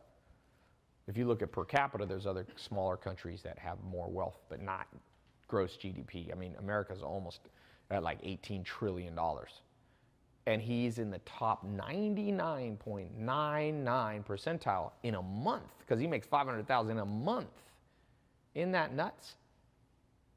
And so I want each of you to understand that there are different paths for you over the next 7 years. Some of them are going to be painful. Some of you don't even have a bicycle. You're walking. I mean, people, I'm going to learn how to invest all on my own. No, you're not. You know who's the best investor in the world? Warren Buffett, right? In 1965, if you had put $10,000 into his investment company, you'd have $50 million today, okay? He's pretty much, everybody says he's the best. Bill Gates thinks he's the best. LeBron James learns from him. He has 18,000 people who fly out once a year in May to go to the Berkshire Hathaway. I go there the last 3 years. Here's the thing about Warren Buffett. He was trained by a guy named Benjamin Graham. Benjamin Graham trained him. He had a mentor. So Warren Buffett started in learning about investment at age 7. He started buying books. So unless you started at 7, he has 155 IQ. If Warren Buffett needed to learn from other people, are you telling me you don't need to learn from other people? If Warren Buffett started at 7, was mentored by Benjamin Graham, who wrote the textbooks on modern day value investment theory, has 155 IQ, and you're telling me you don't learn from anybody, you're just going to learn on your own? That's too cocky. You're too cocky to ever make much money. It's the humble who inherit the earth. That's what Jesus Christ said. And it's not just humility like we think about humility, like, oh, somebody who goes, oh, okay, I'm not a good person. That's false humility. Humility is not words, it's actions. I don't care how Warren Buffett acts. If he walks in a room and goes, I'm the richest man in this room, that's just stating a fact. That's not cockiness. But his actions from learning from people and saying, even though I'm 155 IQ, Warren Buffett said, I'm still willing to go find people who know things I don't know. Download their knowledge into my brain. You have to become like a cyborg. You take the greatest things, you put them inside your head. Everybody who's wearing Google Glass, you think Google Glass makes you smart? Not yet. That fade, how many people are wearing Google Glass? Now, one day, they will have Google Glass that works. But you know what's faster than Google Glass? Learn from other people. Learn from mentors, learn from books, learn from programs, learn from this test group. That is faster. That is faster. Remember Snapchat glasses? They're rotting in warehouses. I just read an article. Dumb ideas, because cyborgs are not yet here. You can't yet put a chip in your brain, but you can put information in your brain. But you ain't gonna get it for free. I think it's funny. People will pay for Google Glass and they'll pay for Snapchat glasses, but they won't pay to learn. Well, I got good news and bad news. For those of you who said, Tai, I see the value in this. I see what you mean. It makes sense. It's logical. It's common sense. But I'm not gonna do it. Because some of you have the money and just not gonna do it. Some of you don't have the money, so you can't get in, so it's fine. We don't have to talk about that. But some of you are just stubborn. For those of you, I say, thank you. Thank you for existing. Because if everybody was a good businessman, it'd be a lot harder for each of us to start our own business because everybody would be good. But anytime you see an idiotic person, never get frustrated. Get excited because that means they'll never compete with you. Less competition. Do you think I really want, I have 200 million people per year, unique people who watch something of mine on social media, okay? Do you think I want all 200 million people to actually start a business and compete with me? No. That's why I don't teach everything I know publicly. I create small test groups and I say, if you're really down for me, I'll be down for you. And they say, well, how do I show you're down for me? Well, you got to pay some money. Well, that's not fair. Okay, then go outside the group. What do you mean? A nightclub, I had to pay $10,000 to sit at a stupid table. Is that a scam? Should I be outside Omnia? Scam, BBB, I had to pay. Or should I go to the doorman at the Omnia and go, yo, I'm Tai, let me in free. You gonna try that strategy? That's what people do to me. They're like, Tai, give me everything that you've devoted over a decade of your life, you know, tens of millions of dollars, give it to me free. I'm like, no. What have you ever done for me? There's a rule of life. Be down for the people who had your back and who have your back. If you got a friend and you're at a bar and a fight breaks out and somebody runs up and hits you from behind and your friend could have helped you and he just walks off, he ain't your friend. When you needed him, he wasn't there. So the way I think about it is, if I go to Omnia and I go, give me a table, they go, why? We built this damn nightclub. We got staff. It costs us, they pay Calvin Harris $400,000 a month. They go, I mean, not a month, per show. Why should we have to let you in free, Tai? Pony up your money and then you come in. If you want to be down for us, we'll be down for you and we'll give you a table. But it's funny that people go, oh, well, Tai, give us everything you know. No, I don't want everybody to compete with me. But I'm willing to share with the 1 or 2% of people who are really committed. And if you think that's unfair, then good. Go give all your information for free. Make your own YouTube channel, make your Instagram, and you can be a better person than me. I think this is fair, and that's how I call it. So for those of you who go, I don't care about I care that you're charging and I think it's unfair, I agree to disagree. I agree to disagree. Now some people say, aren't there people on social media that give away everything for free? Nah. They got their books in Barnes & Noble. They're making millions of dollars. But I'm giving you a video course which I can update faster than books. I'm writing a book, but books are not better than, and I love books. But trust me, people pay to go to their conferences. You pay. You pay. Money floats around this world. You pay for what you want. I love that nobody ever walks into a Starbucks and says, yo, where's my free Subway? Nobody ever goes to McDonald's and says, where's my free Big Mac? And McDonald's isn't even good for you, and people still pay for it. It's a good world we live in. The good news for those of you, let me read off more people getting in. I got good news for you. All you people who are getting in, you're getting what's called a competitive advantage. Remember this. Most powerful tool in business is it's called different things. Some people call it a moat. That's what Warren Buffett. Some people call it competitive advantage. You know what my mentor, my personal mentor, used to call it? He had kind of a cross between the two. He said, Tai, never do a business where you don't have an unfair advantage. And people go, oh, that's not fair. Yeah, exactly. It isn't fair. It's called unfair advantage. Do you think it's fair that LeBron James is 6'8"? He got an unfair advantage. So if LeBron James was 18 years old asking me what he should do, I'd be like, LeBron, what do you have an unfair advantage in? Oh, I'm 6'8" and I'm really good at basketball. Then play basketball, my friend. What's my unfair advantage? What will be your unfair advantage? You'll know stuff that most people don't know when you come through this 3-month test group. Give me 3 months. Give me 3 months. I'm going to show you what they forgot to teach you in school from age 6 to age 18. 12 years. Somebody said John Jones, a UFC fighter. I met him. I met him at a UFC fight. I went to one of the Conor McGregor, Nate Diaz ones. John Jones was there. He had an 84-inch reach. Unfair advantage. Nobody, that's what you want. So you and I are not UFC fighters. We're not pro basketball players, but we can have an unfair advantage in the brain. And when you get the unfair advantage in the brain, how do you get it? By learning. Learning. Somebody said, but how much did LeBron pay for his unfair advantage? You're right. LeBron didn't have to pay for it.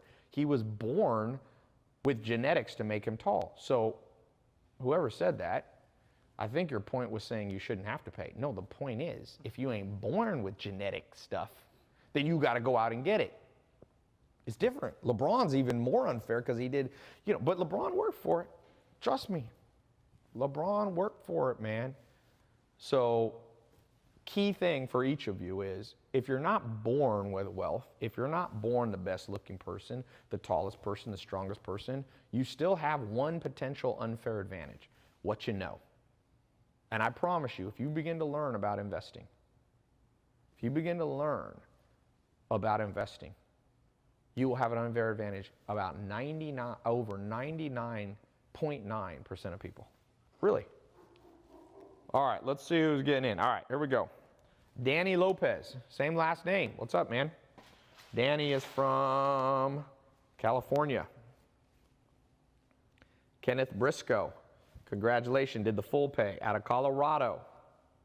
Thomas Cushman, oh no, that's a different program, sorry. I get all my alerts here. Iosa Poletta, where are you from? Ah, doesn't even have a location. Okay, congratulations. Andrew White, boom, British Columbia, congrats. Miguel Barita from man, there's a lot of Californians. I think my software, if we can't detect your IP, we default it to California. So there's probably not quite as many people from California. All right, any last questions? I'm gonna wrap up. We've been on here for getting close to 3 hours. Tai, I have $3,000 in stocks. In one stock, will this teach me on how to make this grow? If you have all your investable assets in one stock, you're probably taking an unnecessary risk, unless it's a company you have control of. That's a key thing. By the way, I'm gonna put this link up here one more time. So it's important for you guys to understand that being diversified in the correct way is good. You can be over diversified and under. I would say if I only had $3,000, I probably wouldn't pick a stock that I don't know much about, that I had no control over. By the way, you can click the button if you see a button, depending on where you're watching this. Should be a button somewhere here you can click.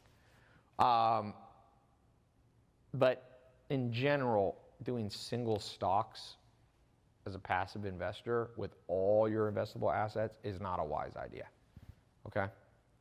Like I said, unless you have some control. Ty, how can capital gains from S Corp's investments be avoided? So when it comes to taxes, just in general, it's very case by case, but capital gains you usually want. Capital gains is better than, or in the United States, capital gains tax rate is much lower depending on than ordinary income tax. So usually you're not trying to avoid you're actually trying to, you want long-term capital gains. Short-term capital gains are generally the same as, ordinary income.